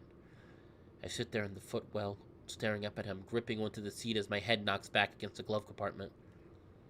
After a few minutes of erratic driving and swerving, I gather my wits enough to speak. What are you doing? Brian's eyes flick down toward me, then back up to the road before he shakes his head. He does it slowly like he can't believe something. But he doesn't say anything, at least not for a while. Then after what could have been anywhere from 2 minutes to 20 minutes, he speaks. Can you tell me the truth, boy? I sit there quietly, contemplating making a jump for his door, to open it and tumble out into the desert. If I wasn't injured badly enough, or if I even survived for that matter, maybe I could make a run for it. What truth? What's going on in this town? Oh my god. I squeeze my eyes shut and let my forehead thump against the seat. But only for a moment, since I want to be able to keep an eye on Brian. I already told Duke I have no fucking clue. You were there. Brian grunts as he continues to stare out the windshield, clearly thinking about something. I can't help you or anyone here, Brian. I'm just trying to find a way out. That gives me an idea. Wait. I might know a way to get out of here. If you let me go, I'll tell you. As soon as that comes out of my mouth, I wonder if I've made a mistake. Brian doesn't need to let me go to get me to tell him what he wants. I'm alone here with him, and he can do whatever he wants to me. And I'd probably tell him whatever he wanted to hear. But he surprised me with what he says next. Escaping isn't gonna fix any of this. We're all still gonna see the same shit. I wait, but he stays quiet. It takes me another minute to work up the courage to ask. See what? You know exactly what! He screeches at me in his high-pitched voice, and the truck swerves precariously. I can imagine the tire sliding off the road for a moment before Brian corrects it. You know exactly what I'm talking about, he says more gently, taking deep breaths to calm himself. Then he looks down at me. Don't you? I swallow hard, wanting to find the right answer, but unsure of what that might be. Like when Duke saw something on the ceiling in the diner? That's the first thing that comes to mind. It's something that Brian saw with me. He lets out a cold gulp. That's exactly I'm talking about, Otter. That and every fucking thing else. The truck takes another hard turn, and I brace myself in the little well. The swerves and turns are becoming more frequent. I can't really see out the window, but I'm pretty sure we're headed into the mountains. Was that creature thing going to attack us? Should I warn Brian? But we've all been seeing shit for a long time, even before this crazier shit started a few days ago. Brian glances down at me once again. Haven't you seen stuff here? My mind immediately thinks back to when I was a kid. I'd seen plenty of things, plenty of horrible things. But the psychiatrist had said that was normal, that sometimes kids hallucinate. I notice that Brian's not wearing a seatbelt, and I start to toy with the idea of grabbing the wheel. Again, I might be killed. It would at least stop Brian from taking me to whatever it is he's taking me, wherever it is he's taking me. It might even be better to die. Maybe, but my parents, my friends, they haven't really seen stuff. Except Jenna, and now TJ and Carl after all this started. Brian grins with his crooked and missing teeth. Seems we only see shit if there's a reason to. I don't know what it is either, but from what I've seen, it's a combination of a shitty experience and being an echo. The truck is slowing down a little now as we start taking sharper turns. Brian's calmed down at least, but it also means that we're definitely deep in the mountains at this point, the road having turned to gravel. When I was a kid in Peyton, I didn't see shit, even though I had a pretty fucked up childhood. My mom left me when I was 6 because my dad was a piece of shit, but you know she's a piece of shit for leaving me with him. Anyway, you know where my dad told me she'd gone? I don't see anything until Brian looks back down at me expectantly. Where? Brian cackles and it sends a chill up my spine. That aliens had taken her. I pressed myself deeper into the well, wishing I could just disappear into the floor. I think you must have been drunk or high or both, but it stuck with me, you know. I nod, trying to keep the bear happy as he drives along a road so curvy it seems almost impossible in my mind. Then when I was a teenager in 87 or so, I got myself a boyfriend, or more of a fuck buddy, but kinda hated each other. He talked too much, but he was a good fuck and the only faggot I knew, so I came here every other week or so to fuck him. But then, something weird happened on my second or third trip out here. I remember the moon was red that night because of the forest fires out west. And I kept looking at it, and that's when I saw a flying saucer, like one straight out of a cartoon with lights and a dome thing on top. I couldn't believe it, but there it fucking was, floating through the sky. And you know, even though it looked stupid as fuck, I knew. Brian takes a big, wide turn, and the truck slows more and more until it comes to a rumbling halt. My ears ring in the silence as Brian continues to stare out into the night, the headlights lighting up his face. And knew I saw it, and it was fucking evil. I just knew it. Wait a minute, didn't a scene like this just happen in Arches that I just played? Where everything became red and there was oh my gosh. This is very interesting. Brian finally looks down at me again. That night and almost every night after, I wake up and couldn't move and aliens would be around my bed. And there was this one alien that I knew was my mom. She looked like my mom. She looked like an alien. But I just knew it was her, and she'd do these things to me. Sometimes to my mouth and eyes and nose. But usually to my dick, torture me, and it felt fucking real. Brian chuckles, still staring at me. Fucked me up good, and I blamed my boyfriend for bringing me to Echo because I was sure that's where the evil came from. I owed him that year, and he had to leave town because of it.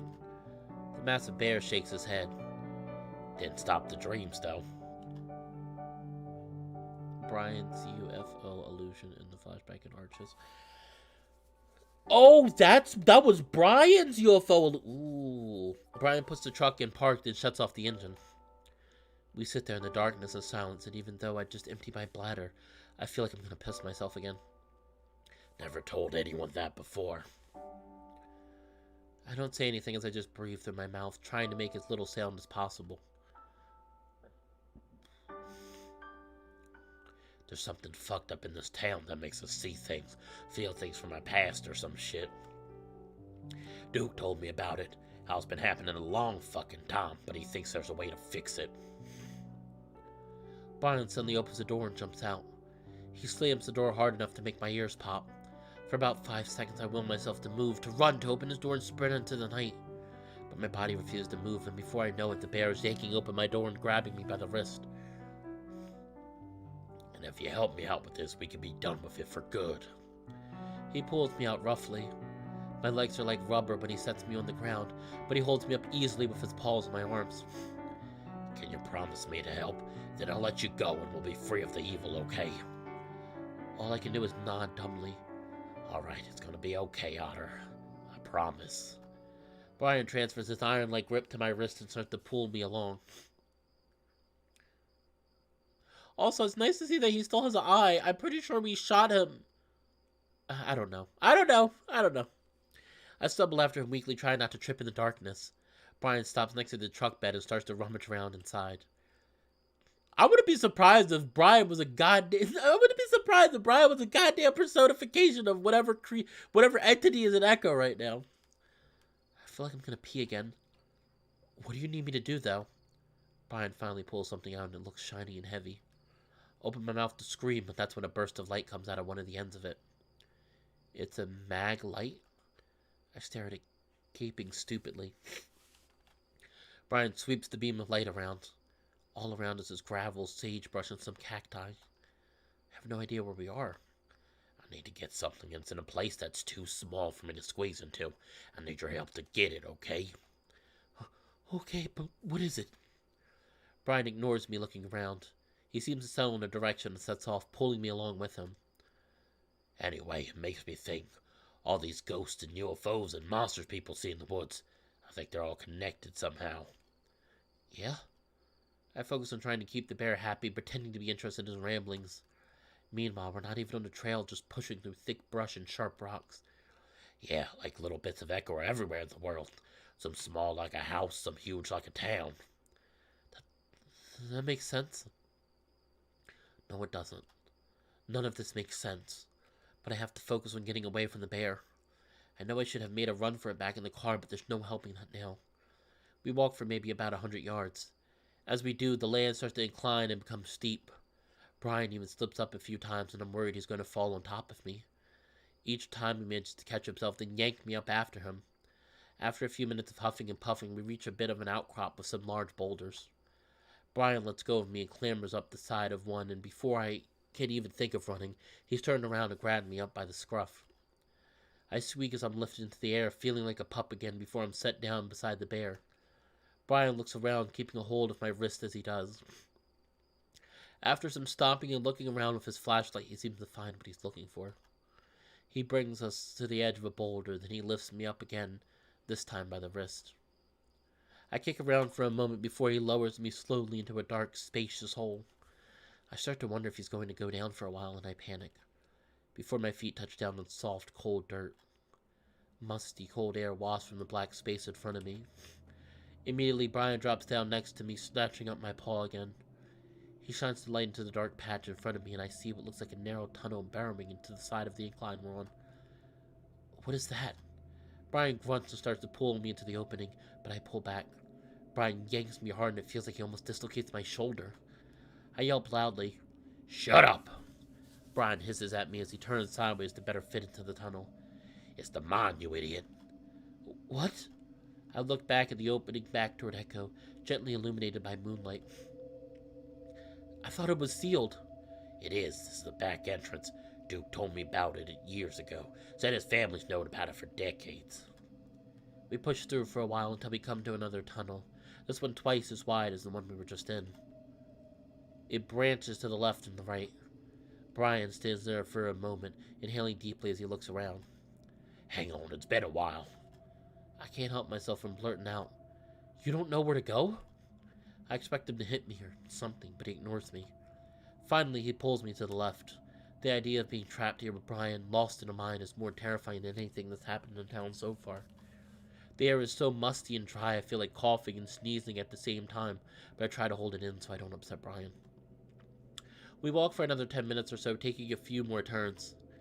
I try to memorize the route in case I'm able to break free, but after 5 or so branches, I realize I can't remember the second or third. Brian suddenly speaks up, nearly making me jump in the darkness. After a while, I stopped seeing aliens. His grip is tight, and I can feel that the circulation to my paw is cut off. It's like it's just a mass of pins and needles at this point. Now I just see people. What kind of people? People you know? I try to keep Brian talking while I think.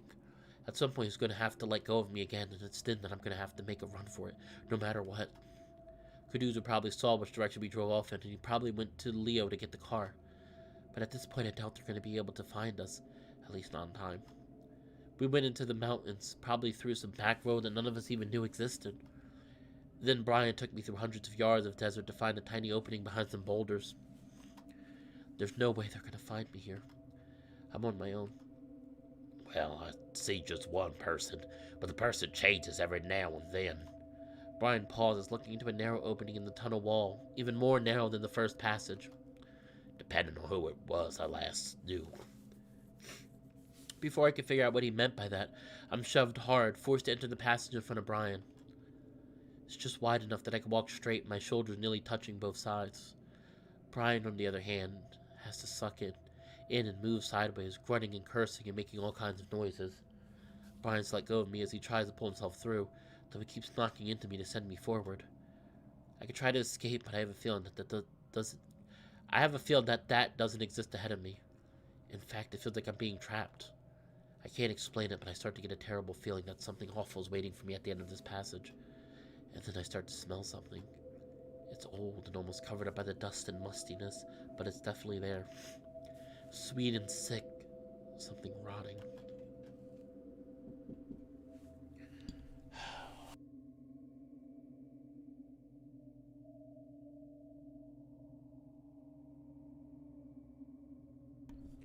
Oh, sorry everyone. I will be right back. Give me about 5 minutes. I know we're like I'm really tense too, but give me like 5 minutes, everyone. I'll be right back.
Alright, I'm back, everyone. I'm back. Oh, jeez.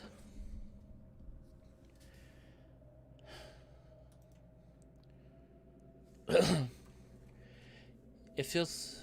Oh. Oh, there we go. It feels like ice water is poured down my back and I freeze. The tie-ins... You're talking about... what do you mean final state? You're talking about... You're just talking about the spin-offs in general, like Arches and... Arches and Smoke Room, I'm assuming? I want to play Smoke Room, but I feel like I want to finish Echo first before I play Smoke Room. Adastra, I didn't have to... Adastra, I didn't care about playing Echo and finishing Echo before playing that because it's completely different. Only to be given a shove by the bear behind me. I fall forward into a wider opening. The smell entombs me and I know without looking that I'm surrounded by death. I lie there on the floor not moving, listening to Brian as he tries to squeeze through the opening.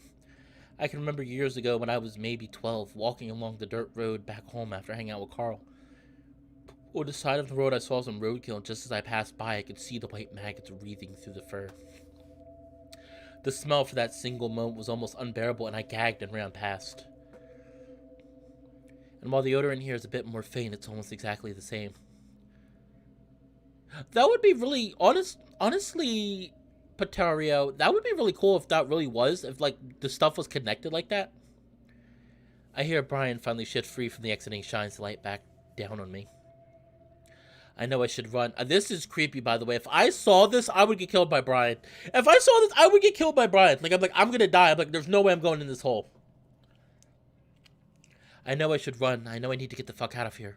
I know I should be fighting like hell. Because I know what's coming. Is this what it's like for people who get kidnapped or murdered? People wonder why they didn't fight harder or run when they had the chance. I should have ran the second we stopped in the truck. But right now it's like I'm stuck in ice. My frantic thoughts are interrupted as Brian grasps me by the back of the shirt and pulls me back up to my feet. I'm not able to stand and just sort of crumble down next to him. The bear grunts and just drags me along into the little opening that we're in, dropping me against the wall. As Brian fumbles with the flashlight, I get glimpses of my surroundings. It's small, maybe about 15 feet long and 10 feet wide. It's narrow enough that Brian takes up most of the space and I'd be hard-pressed to get past him. I draw my knees up to my chest and hug them, feeling numb. God, you're such a useless piece of shit. I watch Brian lean over something against the wall. It looks like two long, polished pieces of wood. Brian tips the flashlight down and I see that those pieces of wood are attached to a shovel and a pickaxe. Brian grabs the pickaxe. For a heart-stopping moment, I think he's going to turn to me. But instead, reached into his pocket and pulled out something small and rectangular. It's not until he opens it and shines his flashlight on it that I can see it's some kind of small notebook. The bear looks at the notebook, then back up at the little cave we're in. The silence is almost unbearable, and I feel the need to say something, if only to fill that silence. What are you doing? You know exactly what he's doing. Brian ignores me as he continues to search for something. I whimper softly in the back of my throat. Please. About to be murdered and you just beg like a little bitch. Shut up! I can't hump it as I hiss through my teeth at that goddamn voice. I don't need to hear it, especially now. Brian stiffens and turns around. What? I shake my head, squinting and unable to see his face as the bear turns the light on me. Nothing, I just... No, you were talking to something. Did you see someone? No, I don't know. I shut my eyes against the light and only see blood red. Brian chuckles and my vision goes back to black as he takes the light off of me. I was the same way as you. Let me tell you something, though. Ignoring it ain't gonna make it go away. Brian finally stops scanning the ground and crouches down. It takes me a moment to realize what he's looking at until he reaches down and picks it up. A smooth stone. Brian looks at it for a moment, thinking. Then he drops it off to the side and looks back down at his book. Daniel 19 Ferret.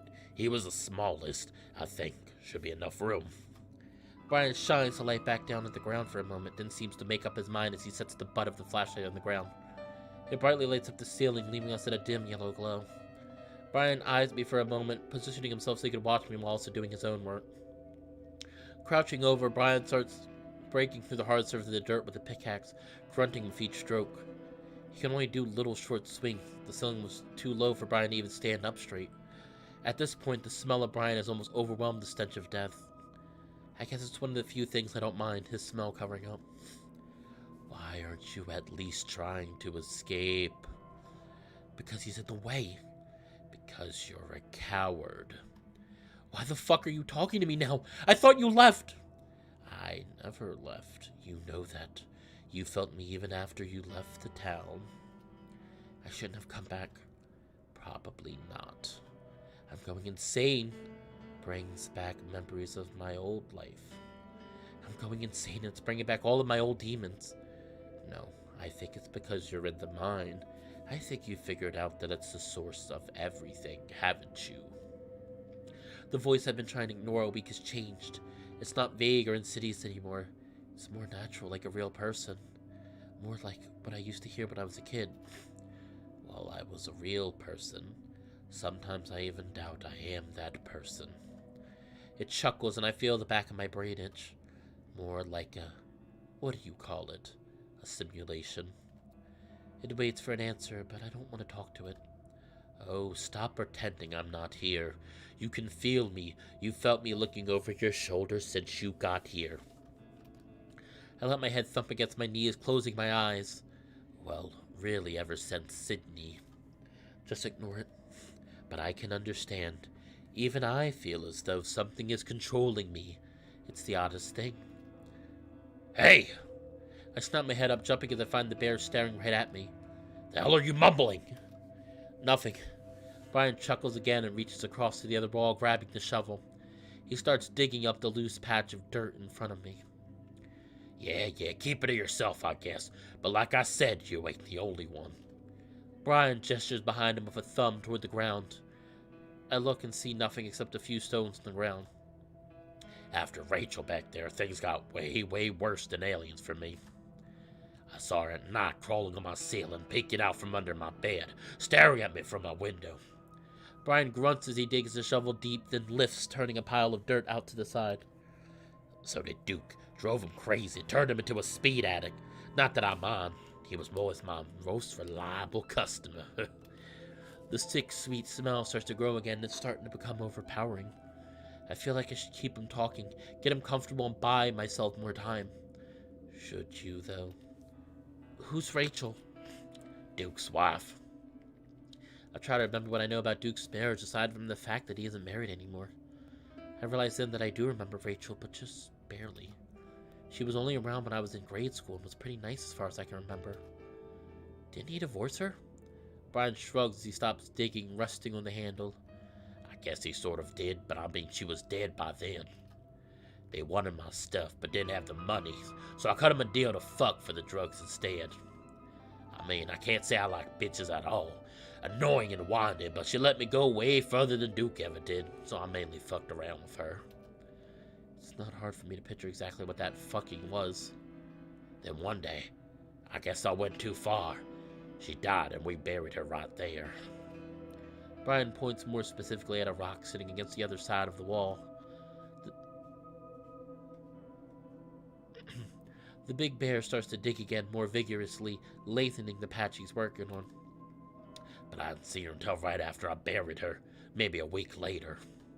The bear shakes his head and laughs mockingly. You'd think that stopped me from doing it again, but you know, when the last breath came out of her and she sort of shuddered on the table. Brian glances up at me. Blew my load without even touching it. Made me wonder how good it could be with a guy if I was that good with a bitch. You want him to keep talking? Brian pauses in his sudden spurt of digging and looks up at me again. Probably wonder why I'm telling you this, thinking I'm crazy. But I don't know, it feels good to tell someone. You're like my own therapy otter. The bear looks back down at the hole he made. The smell coming out of it is so overpowering I'm on the verge of gagging again. I don't see her anymore, though. It changes with each one. 7 stones. And it'll probably change again. And with that, the bear comes at me. The space is so small it only takes him 2 steps. I scream and cover my face. Coward.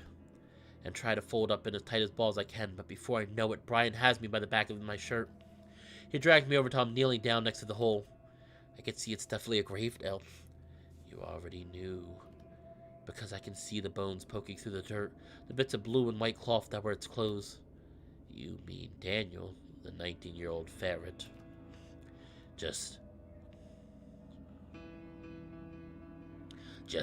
I feel like me telling all this to you and me being nice to you so far. Maybe don't come back after me. Just move on. I feel Brian move around behind me, then press something cold in the back of my head. Oh my god, he's gonna shoot him. It's like, oh my god, it's a gun! Yes, it was! A gun. I guess Brian probably has plenty of those. I'm doing the town some good after all. How? I blurt out, my mind racing, trying to think of something, anything to get out of this. Brian does pause, though. How what? How is this helping anyone? Why are you doing this? A few seconds go by, and I'm sure I'm about to hear the crack of the pistol, the last thing I ever hear. Then Brian sighs.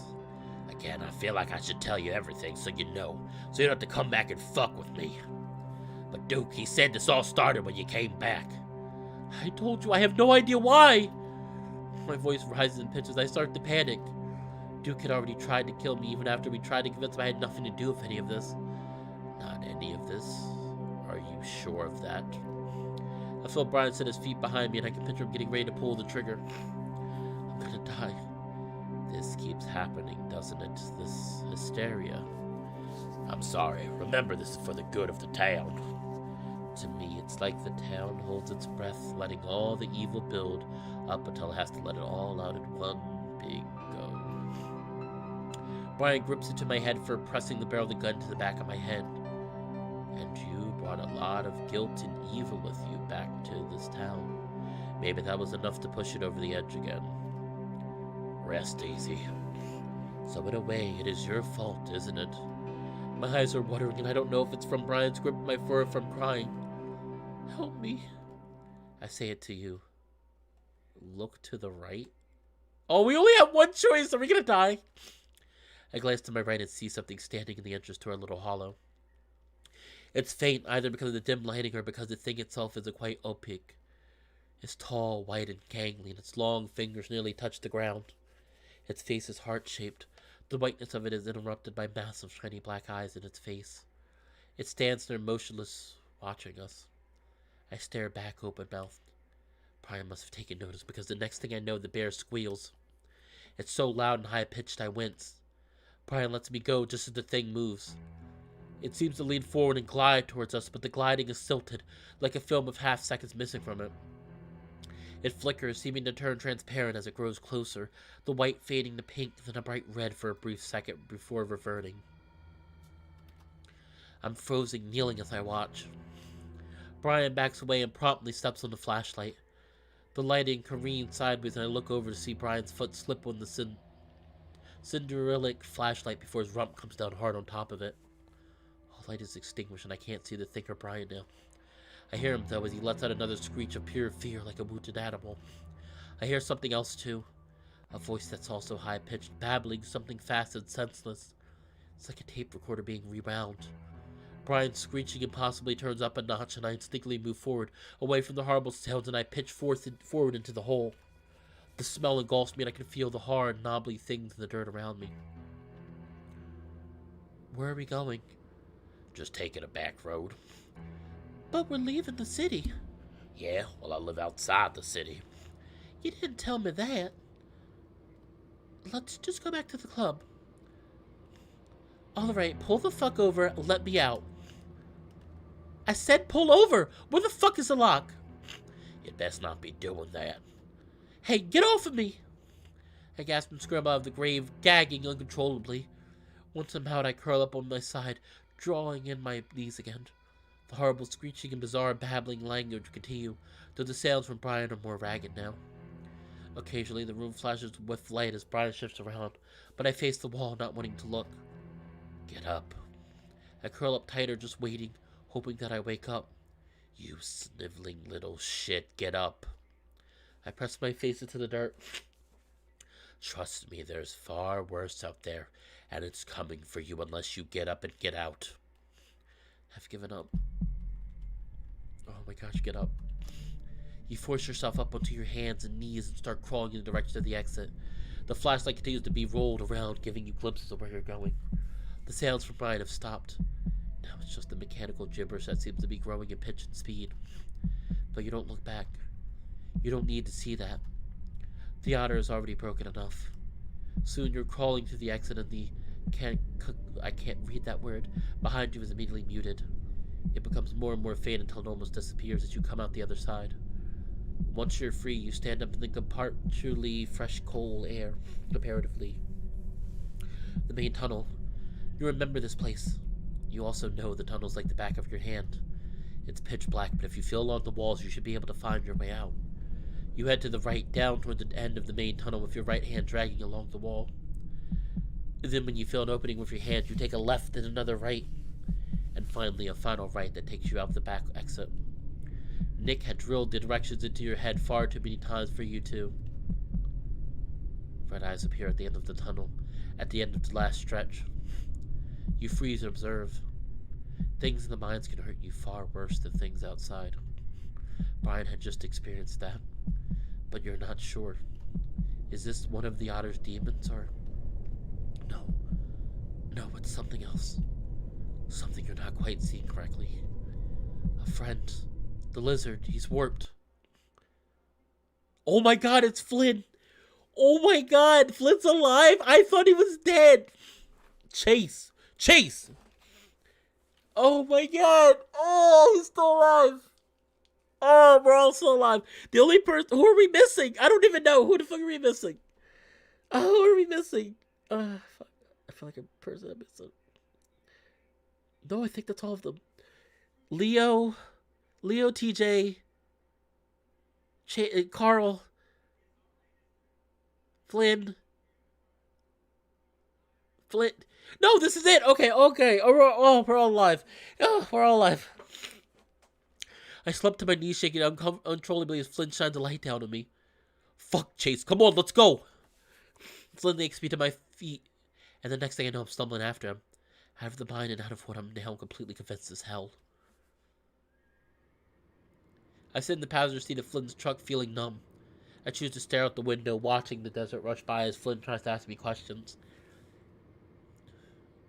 Where's the bear? I shake my head. Is he still in the mine? I think so. What happened? I don't know. It feels strange to be back out here. While everything is definitely fucked up and strange out here in Echo, at least it makes some sense.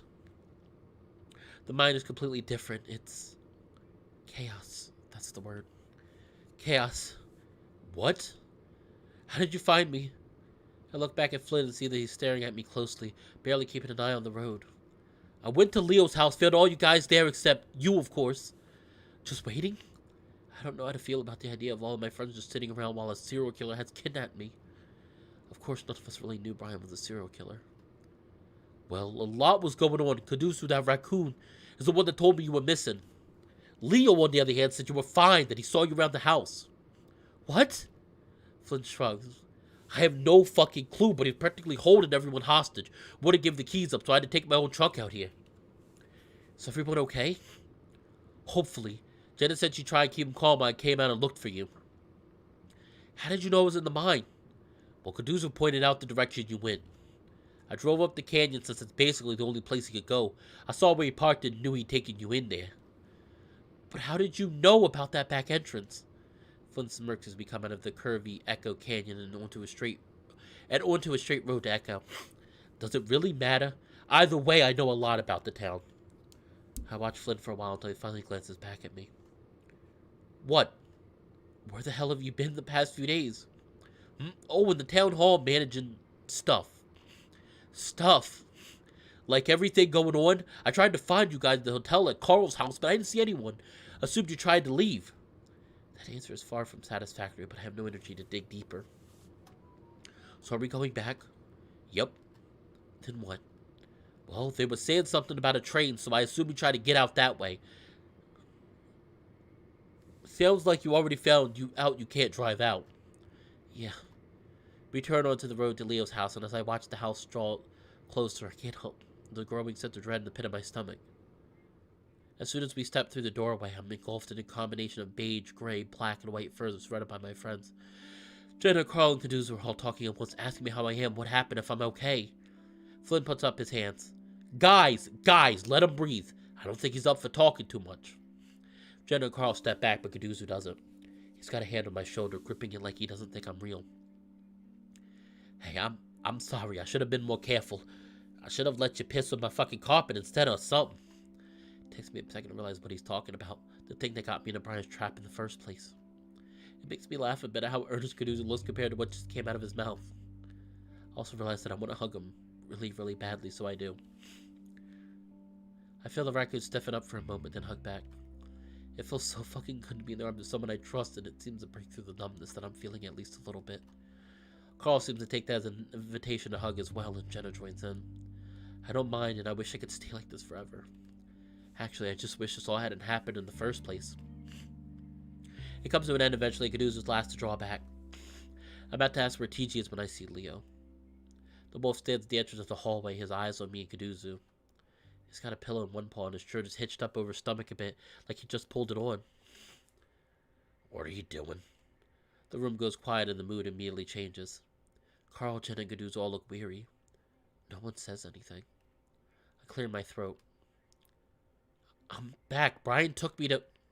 Leo frowns. Back? No, you were in my room and asked for a pillow. We were... Oh my gosh, Leo! I like Leo too, but he's so fucking crazy right now. We need to leave. We need to just... Leo, I'm sorry. We gotta leave. Leo, we need to leave. Like, now. Oh my gosh. Leo's glare turns on Caduza. Have they been telling you to say this? Leo, no! The look in my former boyfriend's eyes is completely alien to me. I've never seen that look from him before. I guess I knew that the town or whatever all this is had gotten to him, but not completely taken him. Now I'm not so sure. Caduza stands next to me, his shoulder in front of mine. Leo eyes him again before turning back to me. Chase, come here. I don't move.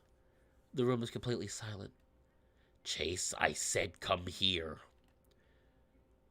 Leo, what the hell? Leo ignores Flynn, his steely eyes on mine. The feeling of coming to a safe place is completely gone now. Oh, see, we got another Leo lover here. Final state, I'm assuming you're a lover. You are a lover of Leo as well. Echo has seeped into every part of my life, it seems. It's just a town. I mean, but it's scary because it's really taken over fucking Leo. Like, Leo's fine. If we get him out this town, we're fine. But I don't move, and neither does Caduza. Leo doesn't seem to know what to do. His face transformed from anger to confusion. Chula, you were just in the bedroom with me, telling me. Leo trails off. I was in the mine, Leo, with Brian. Leo stares. The silence drags on until soft clicking comes from the kitchen. Everyone looks as TJ emerges, staring at us all with sad, lost eyes. TJ, what is it? There's another train coming. Oh, good. Thank you for watching, TJ. I'm not sure if Jen is relieved because our ride out is coming or if it's because it can distract us from the whole Leo situation. We all move at once, squeezing past Leo out to the backyard. He watches me pass him, dumbfounded. TJ's right. In the distance, I can see the lights on the train slowly winding its way towards us. At this point, dawn is just breaking. Somehow it's only been one night, even though it feels like it's been several weeks. Alright, for whatever reason, that train is moving pretty fucking slow. We should be able to hop it. Make a save now for the second ending. Uh-oh. Uh-oh, I don't like that. What do you mean the second ending? The train wails in the distance again, much closer now. I thought I was gonna have to drive alongside it with you all in the truck bed, honestly. The train does seem to be moving pretty slow, but as it gets closer, I realize that it's not exactly going to be a jog to run alongside it. I might be able to catch it at a full sprint. Alright, here's what we're gonna do. I'll get on first, along with Caduza, and we're gonna pull the rest of you on, alright? Carl fidgets nervously. I don't know if I can run that fast. You will, now. I feel Paul lay on my shoulder and turn me around. It's Leo.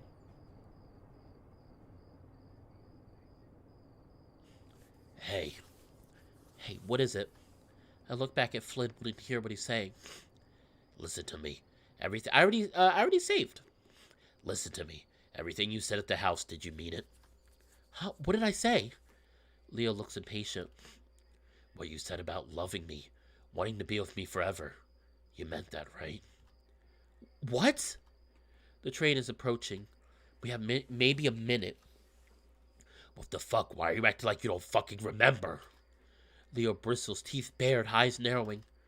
Oh my god, Leo, let's get out of here first. I start to back away towards the others as they continue to discuss jumping on the train.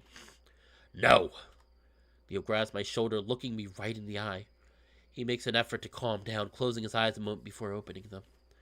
Then tell me now. Are you going to stay with me when this is all over? We can talk about this when we get on the train. No, I want to know before. I see Caduceus looking at us, and it looks like he's about to head over.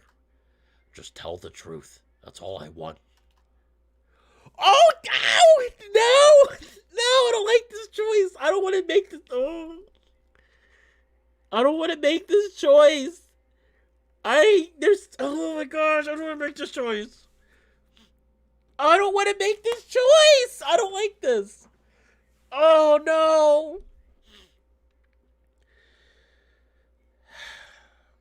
All right, let's be serious. Let's have a serious discussion very quickly. On one hand, I think most of the irrationality that Leo has been having has been because of the town. And once he gets out of the town, he'll be back to normal. On the other hand, though, even when he was...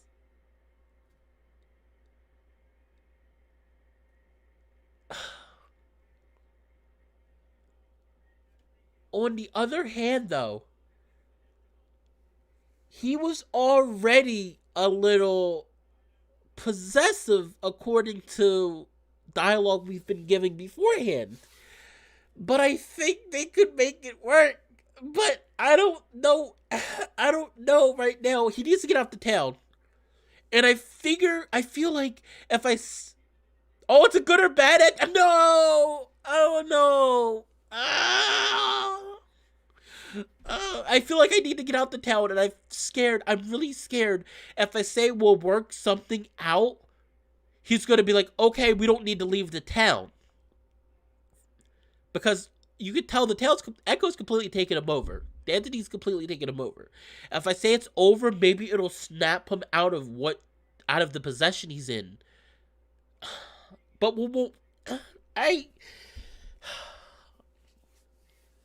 choose with my heart.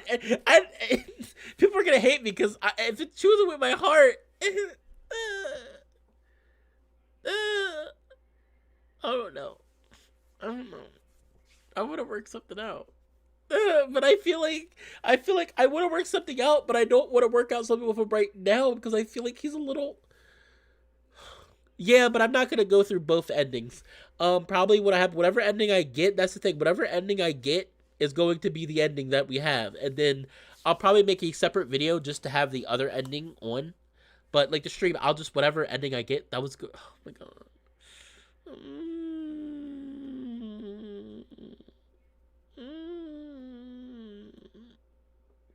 Okay. Oh, this is so hard. I hate this. I don't like this. I want to say we'll work something out, but I feel like there are a lot of issues. Oh my gosh. But I don't want to just say they're... Do you guys just want me to choose for myself? You guys want me to just choose for myself, I'm assuming. You guys don't want to answer this, do you? Oh my gosh, I hate this. Oh, I hate this so much.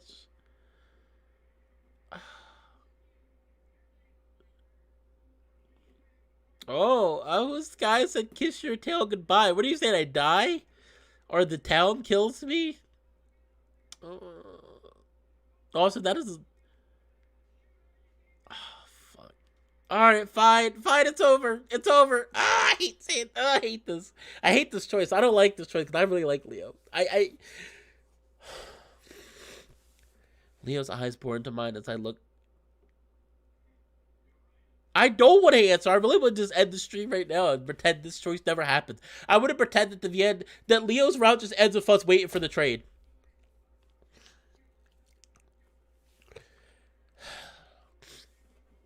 Leo's eye. All right, I made it though. And the next ending, whatever, and the other ending, the other ending I'll record. Maybe I'll try to see if I squeeze it in this week. I'll record. I'll just record that and post it. I know we do need to give him a definite. I know. Leo's eyes bore into mine as I look back at him. Now isn't the time for this. In fact, it's the absolute worst time for something like this. But looking at him, I can tell that it's the only time for Leo. No, Leo. Leo's eyes widen and he leans his head back just slightly, at the same time taking a step back. It's like I physically pushed him. After everything that's happened, I just can't. Leo seems frozen, watching me, his arms hanging loosely at his sides. I hear the crunch of gravel next to me and Kaduzu's by my side. Come on. Come on, we're Oh my gosh, my voice. I'm sorry, I'm so emotional right now. I hate this. I hate this choice. Come on, we're going now. Leo's hand moves in. Oh shit, Leo, no. Leo, please don't. To his waist. Oh my god! Is he gonna fucking shoot us now? I have a moment to see him lift a gun from under his shirt, his eyes on Kaduzu. My body moves automatically, stepping in front of the raccoon and raising my hands up to my chest defensively. Leo's already frozen his motion, though, gun in front of his stomach, still pointed down at the ground as he stares past me. What the fuck? I feel Kaduzu grab my arm from behind, his grip so tight that it's painful. But I keep my eyes on Leo, waiting and watching to see what direction the gun might go in. But then it drops. First his arm, which hangs loosely by his side once more, then the gun, which clatters to the gravel below. I flinch, expecting it to go off. It doesn't, and instead my ears are filled with the sound of the arriving train. Leo's eyes are back on mine. I watch his tears start to spill out. Come on, Leo, we have to get out of here. Kaduzu pulls me back, and I turn away from Leo and the town of Echo as I rejoin the rest of the group. Run! Flint shoves Carl forward, and the ram takes off alongside the rails, looking over his shoulder at the train. The next thing I know, we're all running after Carl as the train catches up. I look back. Flynn waves both arms at the locomotive as it wheezes past, but if there's a reaction from the driver, I don't see it. I have just enough time to read the letters on the side of the engine. Prescott Railway before it's moving past me down the tracks. I realize then that the train is quite short, maybe only 5 cars in all. We won't have many chances. Kaduzu! Flynn points at the caboose and starts running beside it next to 2 little steps that drop down at the very end from a platform. Gracefully, the lizard jumps, landing his feet on the steps as he hands scramble for some kind of purchase. He finds it and pulls himself in, and the next second he's reaching out, holding onto a handle on the caboose as he grabs one of Kaduzu's paws. With much more ease than Flynn had, Kaduzu jumps up onto the steps and pulls himself onto the platform. I pass Carl at this point, the ram already losing steam. He calls after me in a hoarse, ragged voice. Shit, I'm not gonna make... Flynn grabs the ram as they pass, and Carl skips onto the uneven gravel, and for a horrifying moment I think he's gonna fall. But Kaduzu leans in and snatches him up as well, practically lifting Carl onto the platform. Jenna, who's right beside me, is next, reaching out a paw to Flynn. He grabs it, and Jenna easily jumps on over the 2 steps. I think it's my turn next, but TJ slows down abruptly, and I move to the side to make room for him. Flynn grabs his arm, and TJ hesitates several times, before Kaduzu gets a grip on him as well, and he's able to step up onto the first step. It's then that I realize that the train is picking up speed, and I'm starting to slow down. I move up beside the caboose, seeing Flynn's outstretched hand. Now that I'm next to it, I can see how terrifying this is. The wheels clack loudly in my ears, and I have no idea I'm going to lift one leg up while keeping up the speed. But I get a grasp on Flynn's hand, and I see Kaduzu's paw reaching out as well. The train's going way too fast now, and I know I only have one chance at this. I pull down on their hands and lift my feet up to land on the last step. Once my feet make contact, relief floods through me. I can't help myself to grin and pull myself up the steps. I don't know if we're safe or if this whole plan is going to work, but we've carried it out somehow, and that feels good for once. Then I remember Leo and look back, expecting to see him running next to the train. Instead, all I see is the brush and gravel running past. I look back through the town, and I think I can make out a small figure in the distance, exactly where I'd left him. Where the hell is Leo? I stay silent, but Finn follows my gaze out towards the desert. Shit. At that moment, I'm not sure what I should feel. Probably relief. But what do I feel is an incredible wave of sadness, like a physical wave smashing into my body. Probably the same thing Leo felt when I told him. Some part of me knows that this shouldn't matter right now. All that matters is that we might have just escaped with our lives. but leaving Leo behind. Someone I'd known most of my life. Someone who protected me, been a friend to me, guided me through the worst parts of my life. Someone who'd always emphasized togetherness and family, who'd always vowed to protect and stand by my side. The very same person that just couldn't stay behind. Well, we're the ones leaving. He's the one that decided to leave us. And as the solitary figure grows smaller and smaller, that idea hurts more than anything else right now. After seeing Janice get murdered, after being tortured by Brian, after nearly being murdered in a mine, this separation from my best friend is a knife being twisted into my chest.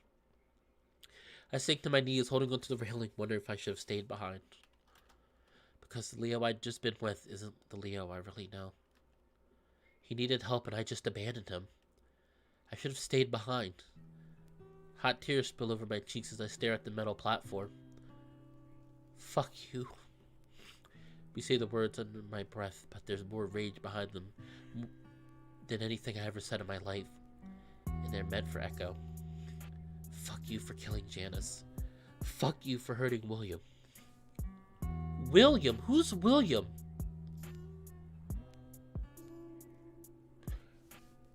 Wait. Isn't William the name of one of the characters in Smoke Room? Huh. Wait, is this character? Is this ghost thing that's with Chase from Smoke Room? Oh my gosh. Oh, are they really connected like that? I gotta play Smoke Room. Fuck you for killing Duke. Fuck you for hurting Clifford. Wait, Cliff! No, this is! No, that Clifford's the... Oh my gosh. Cliff's... Oh my gosh. Isn't Clifford... Because I just played the Smoke Room Christmas special. Oh my gosh, are these the main characters from Smoke Room? Oh my gosh. Fuck you for what's buried in the mines. Fuck you for hurting Nikolai! Oh my gosh! These characters! I recognize these names! Fuck you for twisting my friends into something they're not. Fuck you for hurting Cynthia. I don't know who Cynthia is. Is that a Smoke Room character? Cynthia doesn't sound familiar. I don't know who Cynthia is. And fuck you for ruining my life. I sit there on my knees sobbing hard like I'm crying for two people at once. I can't see Leo anymore, but the thought of him alone and probably hurting like me is too much. I don't know how long I cry for, but it feels like a long time. After a while, I feel a paw on my shoulder. I imagine the rest of my friends standing there staring at me, but when I turn my head, it's only Kaduzu. The raccoon is crouched next to me, his head turned towards me, a look that can only be described as understanding on his face. In a bit of a daze, I rub my face on my shoulder to clear my vision. Sorry. Don't be. Kaduzu says it automatically as he rubs my shoulder gently. In a way, we never played truly as Chase, we always were Sam in both games. Huh. Who's Sam? Is Sam the main character of Smoke Room? Is the playable character? Do you want to get up? The rest of them went inside. I stay crouched there a moment, watching the blur of train tracks in front of me as we continue through the desert. Give me a second. My nose is all stuffy, so my voice comes out clogged. The tiny lights of echo in the endless expanse of desert get smaller and smaller, and so too does the feeling of tension in my chest. And with the tension goes the sad, angry presence in my head. He goes quiet again. It makes me feel a bit better, but each time I think about Leo, the knife gets a little deeper. Kaduzu nods and squeezes my shoulders. After a few moments of silence, he speaks. You know that someone I lost a few years ago? I wipe my eyes again and nod. He was my boyfriend. I keep silent as I stare at the tracks, almost hypnotized. That strange feeling of wanting to jump tickles at the back of my brain and fades slowly. One night we were walking along like we usually did, and we got mugged.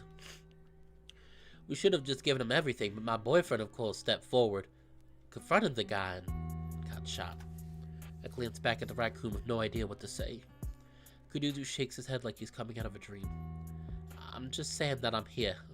I might know what this feels like, you know. I cough a little to clear my throat. I mean, he didn't die. Kuduzu shrugs. Breaking up can feel like that sometimes. It's a lot more than that. It was just all of that. I wave in the direction of the town. It just feels like I lost him right when we got away. We're gonna get people to go back for him. Yeah. I let out a big breath before slowly standing up, my knees popping as I do. Kuduzu stands with me as I lean against the railing, choosing not to look at the town. After a moment, I turn around to face Kuduzu, and then I'm hugging him. There's no hesitation this time as he hugs back. I let myself lean into him, letting him support me, feeling the fur on his neck poke through mine. We stay like that for a good 5 minutes, vibrating along with the train. Finally, I pull back. Alright, we should probably go in. I don't think it's all that safe out here anyway. Without letting go of me, Kuduzu opens the door and guides me inside. My friends are all sitting in little seats in the dark, swaying along with the train's movements. Carl sits closest to us and he looks up at the sound of his door. Hey, Chase, are you okay? I laugh. No. Okay, so Sam's the main character. Okay, so Sam's the main character of Smoke Room. I'm taking it. Carl smiles sadly. Yeah, sorry. You're fine, man. I see Jenna and TJ together on a seat further along the wall, and Flint sits opposite them. Further still, a small shape sits leaning against the opposite end of the caboose, curled up on his seat. It's Clint. Flint occasionally glances at him, but the polecat doesn't seem interested in coming closer to us. Even Clint made it. Kuduzu guides me to sit next to Carl, and I make room so that the raccoon can sit next to me. So, where do you think we're going? I feel Carl twitching against me as he sits there hunched over. Anywhere's better, as long as it's not hell, I guess. I guess. Kuduzu's arm goes around my shoulders automatically, and we sit in silence for what feels like a long, long time. And I don't mind it. I wouldn't mind if this were the rest of my life, honestly. For the first time in several days, I feel calm and safe. Soon enough, though, the darkness of the caboose is illuminated with occasional flashes of light. Flynn looks out the window. Peyton! With a grating screech, the train starts slowing down. I'm a little surprised. I guess I thought the train wasn't even real and it would just go on forever.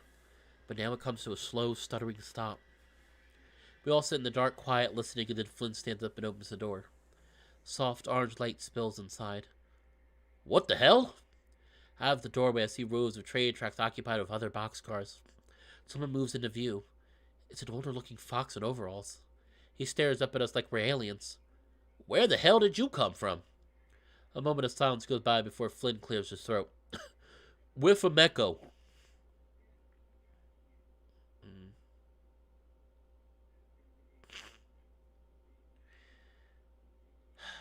Saturday. Fuck! I don't like making choices like this. So Leo decided to stay. Is he dead? Yeah, Mom, I promise. I'll call you in an hour. No, I'm not. No, we're not staying the night. I promise. Wow, Mom. Alright, I swear. I love you too. Bye. I hang up and drop my paw into my lap, sighing loudly. Kuduzu laughs. Everything okay? I rub my eyes. Yeah, I guess she's just worried, obviously. Kuduzu reaches over and sets his paw on my knee, squeezing briefly before returning it to the steering wheel. I can still turn back, you know. I take in another breath and hold it. It's tempting. Might even be a better idea to just let the past die.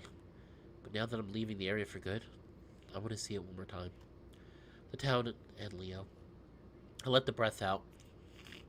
Nah, I need to do this. I've thought about it for so damn long, there's no way to forgive myself for backing out now.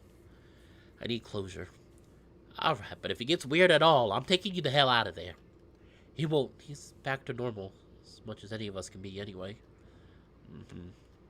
But I told him that it's only going to be for a little bit, that we're just driving through. I look over at him. You want to stay in the car? Was planning to, unless you plan on going inside. No, I'll stay outside. Alright, but I'll be watching in case you two try anything. Yeah, right. It's been 2 years. That's not very long. Hey, I know Leo. He's not the person we last saw. Wait, 2 years. 2 years, 2 years, 2 years. Wait, is Chase with Kuduzu now? Wait, hold up.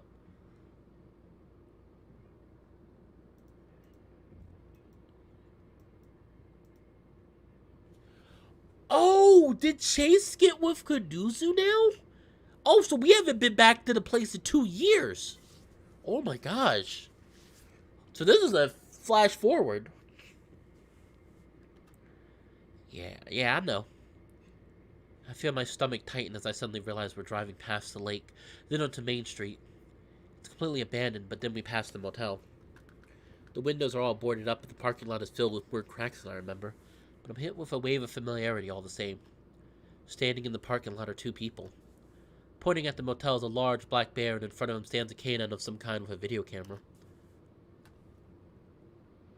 Oh, wait a minute! Wait, whoa, whoa, whoa, whoa! Whoa, whoa, whoa! Whoa, whoa, whoa, wee, whoa, whoa! Whoa, whoa, wee, whoa, whoa! Wait! Is this Cameron and Dev? Large. Is it, wait, is this, no, I didn't know. Is this Cameron and Dev? Is this Arches? Is this, like, leading into Arches?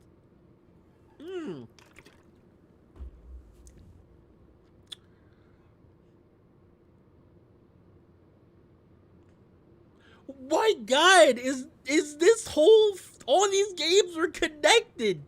It's like, I feel like I'm playing the Furry the end of, I feel like I'm playing the Marvel V, I feel like I'm playing the Furry VN version of this is Marvel Universe right now. Like, everything's freaking connected. Oh my gosh. That's crazy. Pointing at the motel is a large black bear, and in front of him stands a cannon of some kind of a video camera. Kuduzu snorts but doesn't say anything. At first I feel a spark of anger at them for probably seeing the whole thing as a morbidly fun adventure. Not even having the slightest idea of what sort of hell the town went through. And then I remember that I'd done the same thing. Granted, it was many more years removed, but still the same. We turn onto Leo Street, and my stomach tightens further. Kuduzu glances up at me. Can I get a kiss before you talk to your ex? Oh my god, so they really are. They're dating now. The Chase is now with Kuduzu. That's crazy. Eyes on the road. Kuduzu leans over very deliberately, keeping his eyes on the road as he tries to turn his face towards me. I give him a quick peck on the side of his muzzle and he laughs. I try to laugh as well, but it gets caught in my throat as I see that old house. And there, waiting in the driveway, is Leo. Hey, how's it going?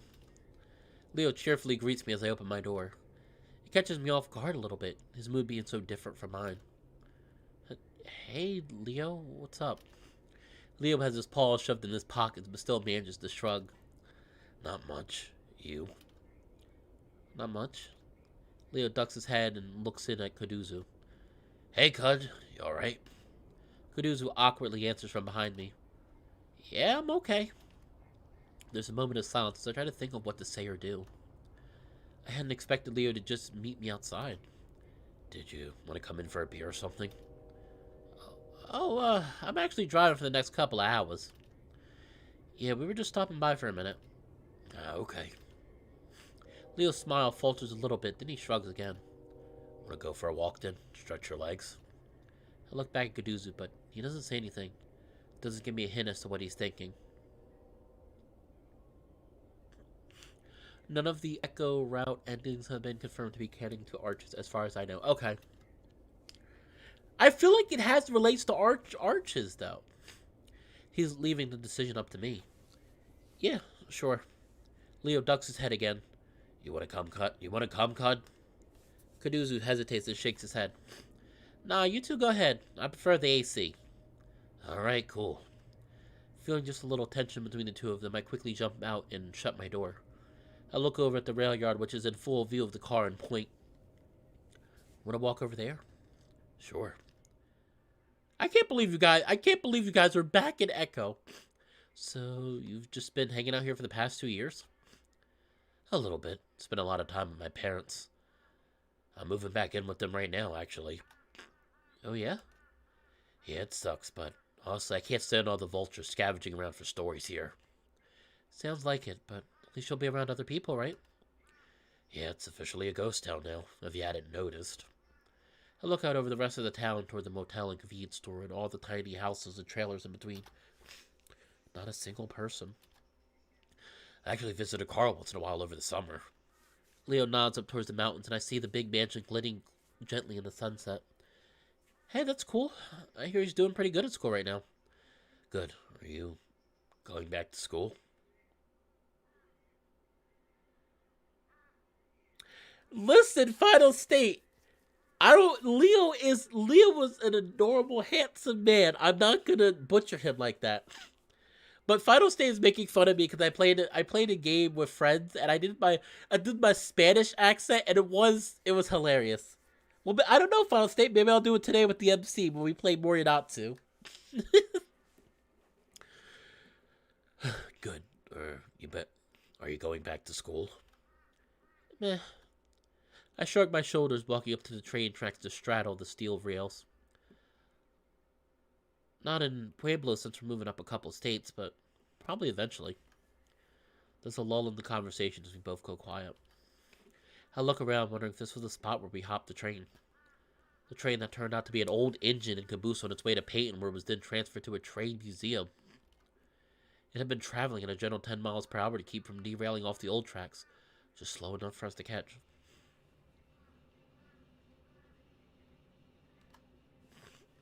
It was the last of 3 engines being transferred that night. Just a few hours later, the emergency services went in and recovered whoever else was left in the town, including Leo. I still wondered if we even needed to hop the train, but I guess I was escaping more than just the town. I looked back at Leo. Are you okay? Leo looks up from kicking around some rocks. I mean,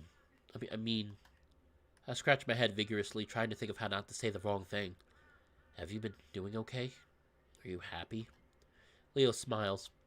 Not really. Are you? I think back to the past 2 years of nightmares and panic attacks, of breaking down into tears out of nowhere. How just a few hours ago I dropped to the ground at a grocery store in Peyton because someone dropped a jar of jam. But Gaduza had been there like always to help me back up. I'm managing. I can't cope with this. It's a process. That's good. Are you managing? Leo chuckles. I'm just living. Are you getting help? Like professional help?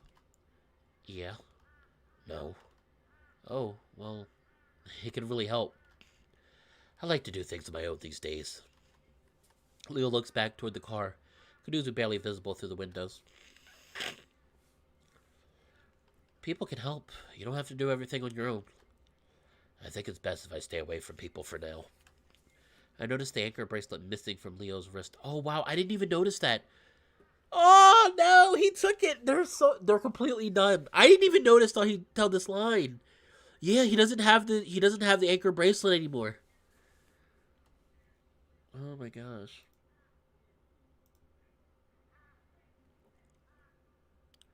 Wow, I didn't even notice. I noticed the anchor bracelet missing from Leo's wrist. I looked down at the tracks. Listen, I'm sorry about everything that happened. I wish I could do things over, even before what happened here in Echo. Leo looks at me for a moment, a sad smile on his face. Oh, this music! The last 2 years have been hell for me. I cried myself to sleep every night thinking about you. I feel my face flushed with embarrassment and for some reason, shame.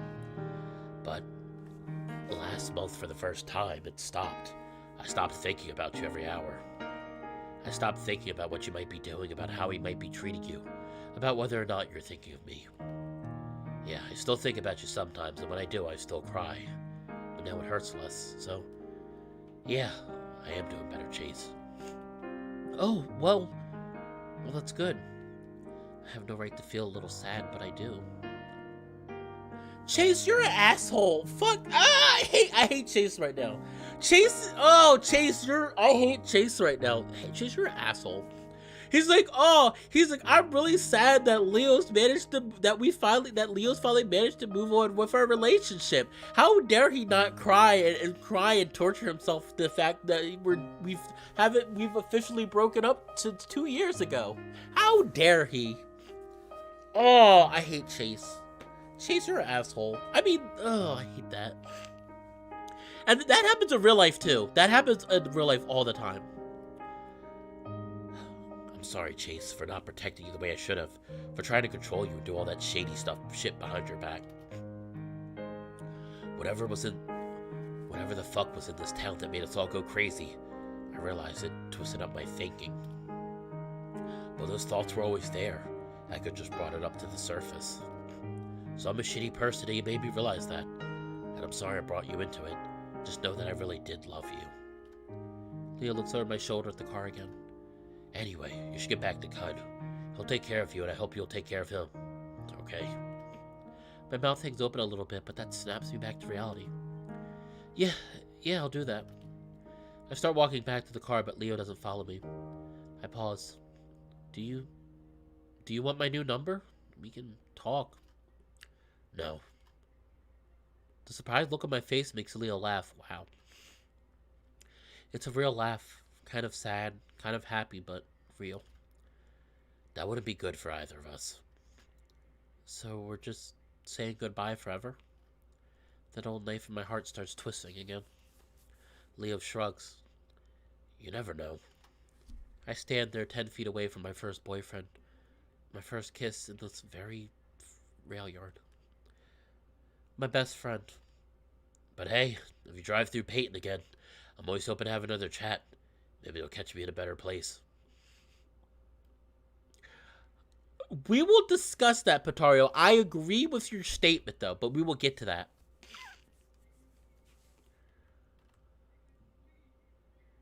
And I will agree with that. I don't think it's only because of Echo, but I do think Chase is at fault. And I'm not just saying that because, I love Leo. But, I'll get to it at the end. After I'm going to wrap this up real quick. I will. I say it immediately, and Leo smiles at me. So I'll see you again someday. I look forward to it. All right. Bye, then. Goodbye, Chase. Oh, my God. He didn't even say Otter. He didn't say, goodbye, Chula, or goodbye, Otter. He just said goodbye, Chase. Oh, my God, Leo. Damn! Leo's done. He's he closed the door. He's done. He's like, I wrapped up the relationship. I walked the rest of the distance to the car and opened the passenger door before getting in and sitting down. With the door still open, I look back one last time. Leo stands there, paws still jammed in his pockets, his fur outlined with orange and gold light from the setting sun highlighting his head fur like a halo. I take it in for a moment and wave. He waves back, and with that I close the door. Wow. The end.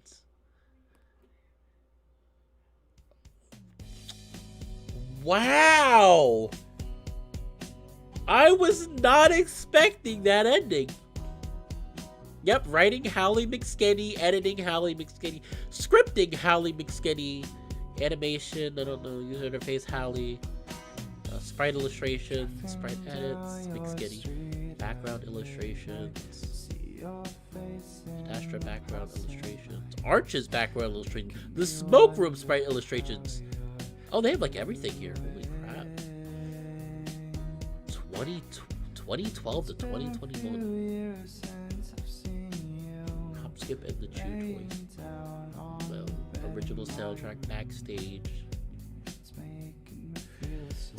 Alright, everyone, let's have a discussion very quickly. And then I'll probably do a stream to discuss everything. I was not expecting that ending. I thought it was going to be darker. I thought with this being Harvey, and I really thought it was going to be darker. I really thought it was going to be they're going to end up being trapped in the town, but they were going to have each other. No, that's not what happened. That's not what happened at all. Literally, Leo refused to leave the town. Chase told him they were done. And I'm sad. Maybe I should have played this route last, because I'm sad, but I'm happy. It's I get why they broke up, but I'm still sad. Because I feel like... Oh, the shit that Chase did during and after they dated is super toxic. Look forward to the Jenna right where you saw. What do you mean I can get dark? Final. I mean, don't get me wrong. One day when I get back to writing, I mean, my Vans would be fucking dark. I mean, I would have went with the dark route where they're trapped in the town, but they have each other, and they're just like, and it's literally they're trapped. My idea would have been my normal ending. I did get the good ending. I will definitely be trying to see what the bad ending is, but I'll make it a separate video. The stream already went long enough. I'll make it in a separate video and I'll post it. Try to do it this week. But wow. There's a really bad ending. I'll check it out. I'm not today though. I did not expect the stream to go on for over 4 hours. It's been over 4 hours. Damn.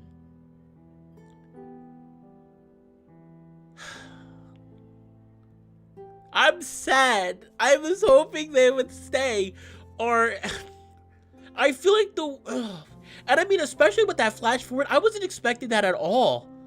I was not expecting that flash forward, where it's like 2 years later and Chase is with Kuduzu, and they're moving. Man, this is a really good. It was a good route. I'm just sad. Because the way I wanted it to end is not the way it ended at all. I mean, I didn't want that that way either. I really thought it was going to be something like they couldn't get out the town, which we already seen. But I thought it was going to end up being something where like Chase and Leo can't leave each other. So like literally they're in the town, but they repeat, but they're just in a time loop. Like the town repeats the days that Chase and Leo have been there over and over again. Kind of like if anybody was here, if you saw Leo will be fine. I mean, yeah, he seemed like he was done. I think he will be fine. He was done. He was like, he doesn't want to talk to Chase right now. He wants to be left alone. And he no longer has the bracelet. I mean, maybe he does somewhere, but he's no longer wearing the anchor bracelet that Chase had given him. Like, he really completely, and he was like, I wish you the best of luck. And he even called him by his name. Damn it! I sometimes want a happy ending. I wanted them to get together, and there were issues with their relationship. Don't get me wrong, there were issues, but I don't think it's all Leo. I think you also have to take into account that the town was really fucking up with Leo's head, and also that apparently I'm being told now that Chase is not innocent in all of this. But I guess I'll find that out when I play Jenna's route. Eventually. But next route I'll be doing is Carl's route. We'll have to see what kind of demons Carl has, because apparently everybody in this town, from what I've been told, every main character in this town has some sort of serious mental issues. So I'm very curious to see what exactly Carl's issues are. But man, I'm very sad. I'm very sad. But I'm happy and I'm sad. I'm sad that they broke up, but I'm happy that they broke up because it seemed like they're getting themselves together and living their own lives. But anyway, everyone, thank you for watching this. I really had a lot of fun. This is my longest stream I've ever done with YouTube. Well, the thing with Cud, I do agree. I didn't expect Chase and Cud to get together at all. I thought they just seemed like it was weird. I didn't expect it.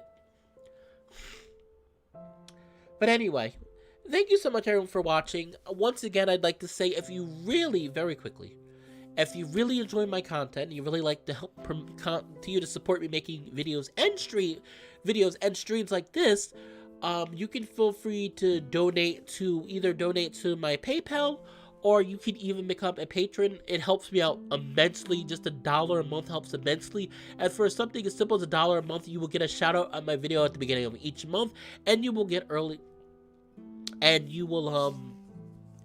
a huge shout out, and I also will personally give you a thank you and a personal message. But with that being said, though, this is the end of things for now. I will be playing Carl's route probably sometime next week. But with that being said, this has been Fallenwolf. And I'll see you guys next time. Try not to cry too much, because I know I'm trying not to cry too much because I'm so emotional. Bye.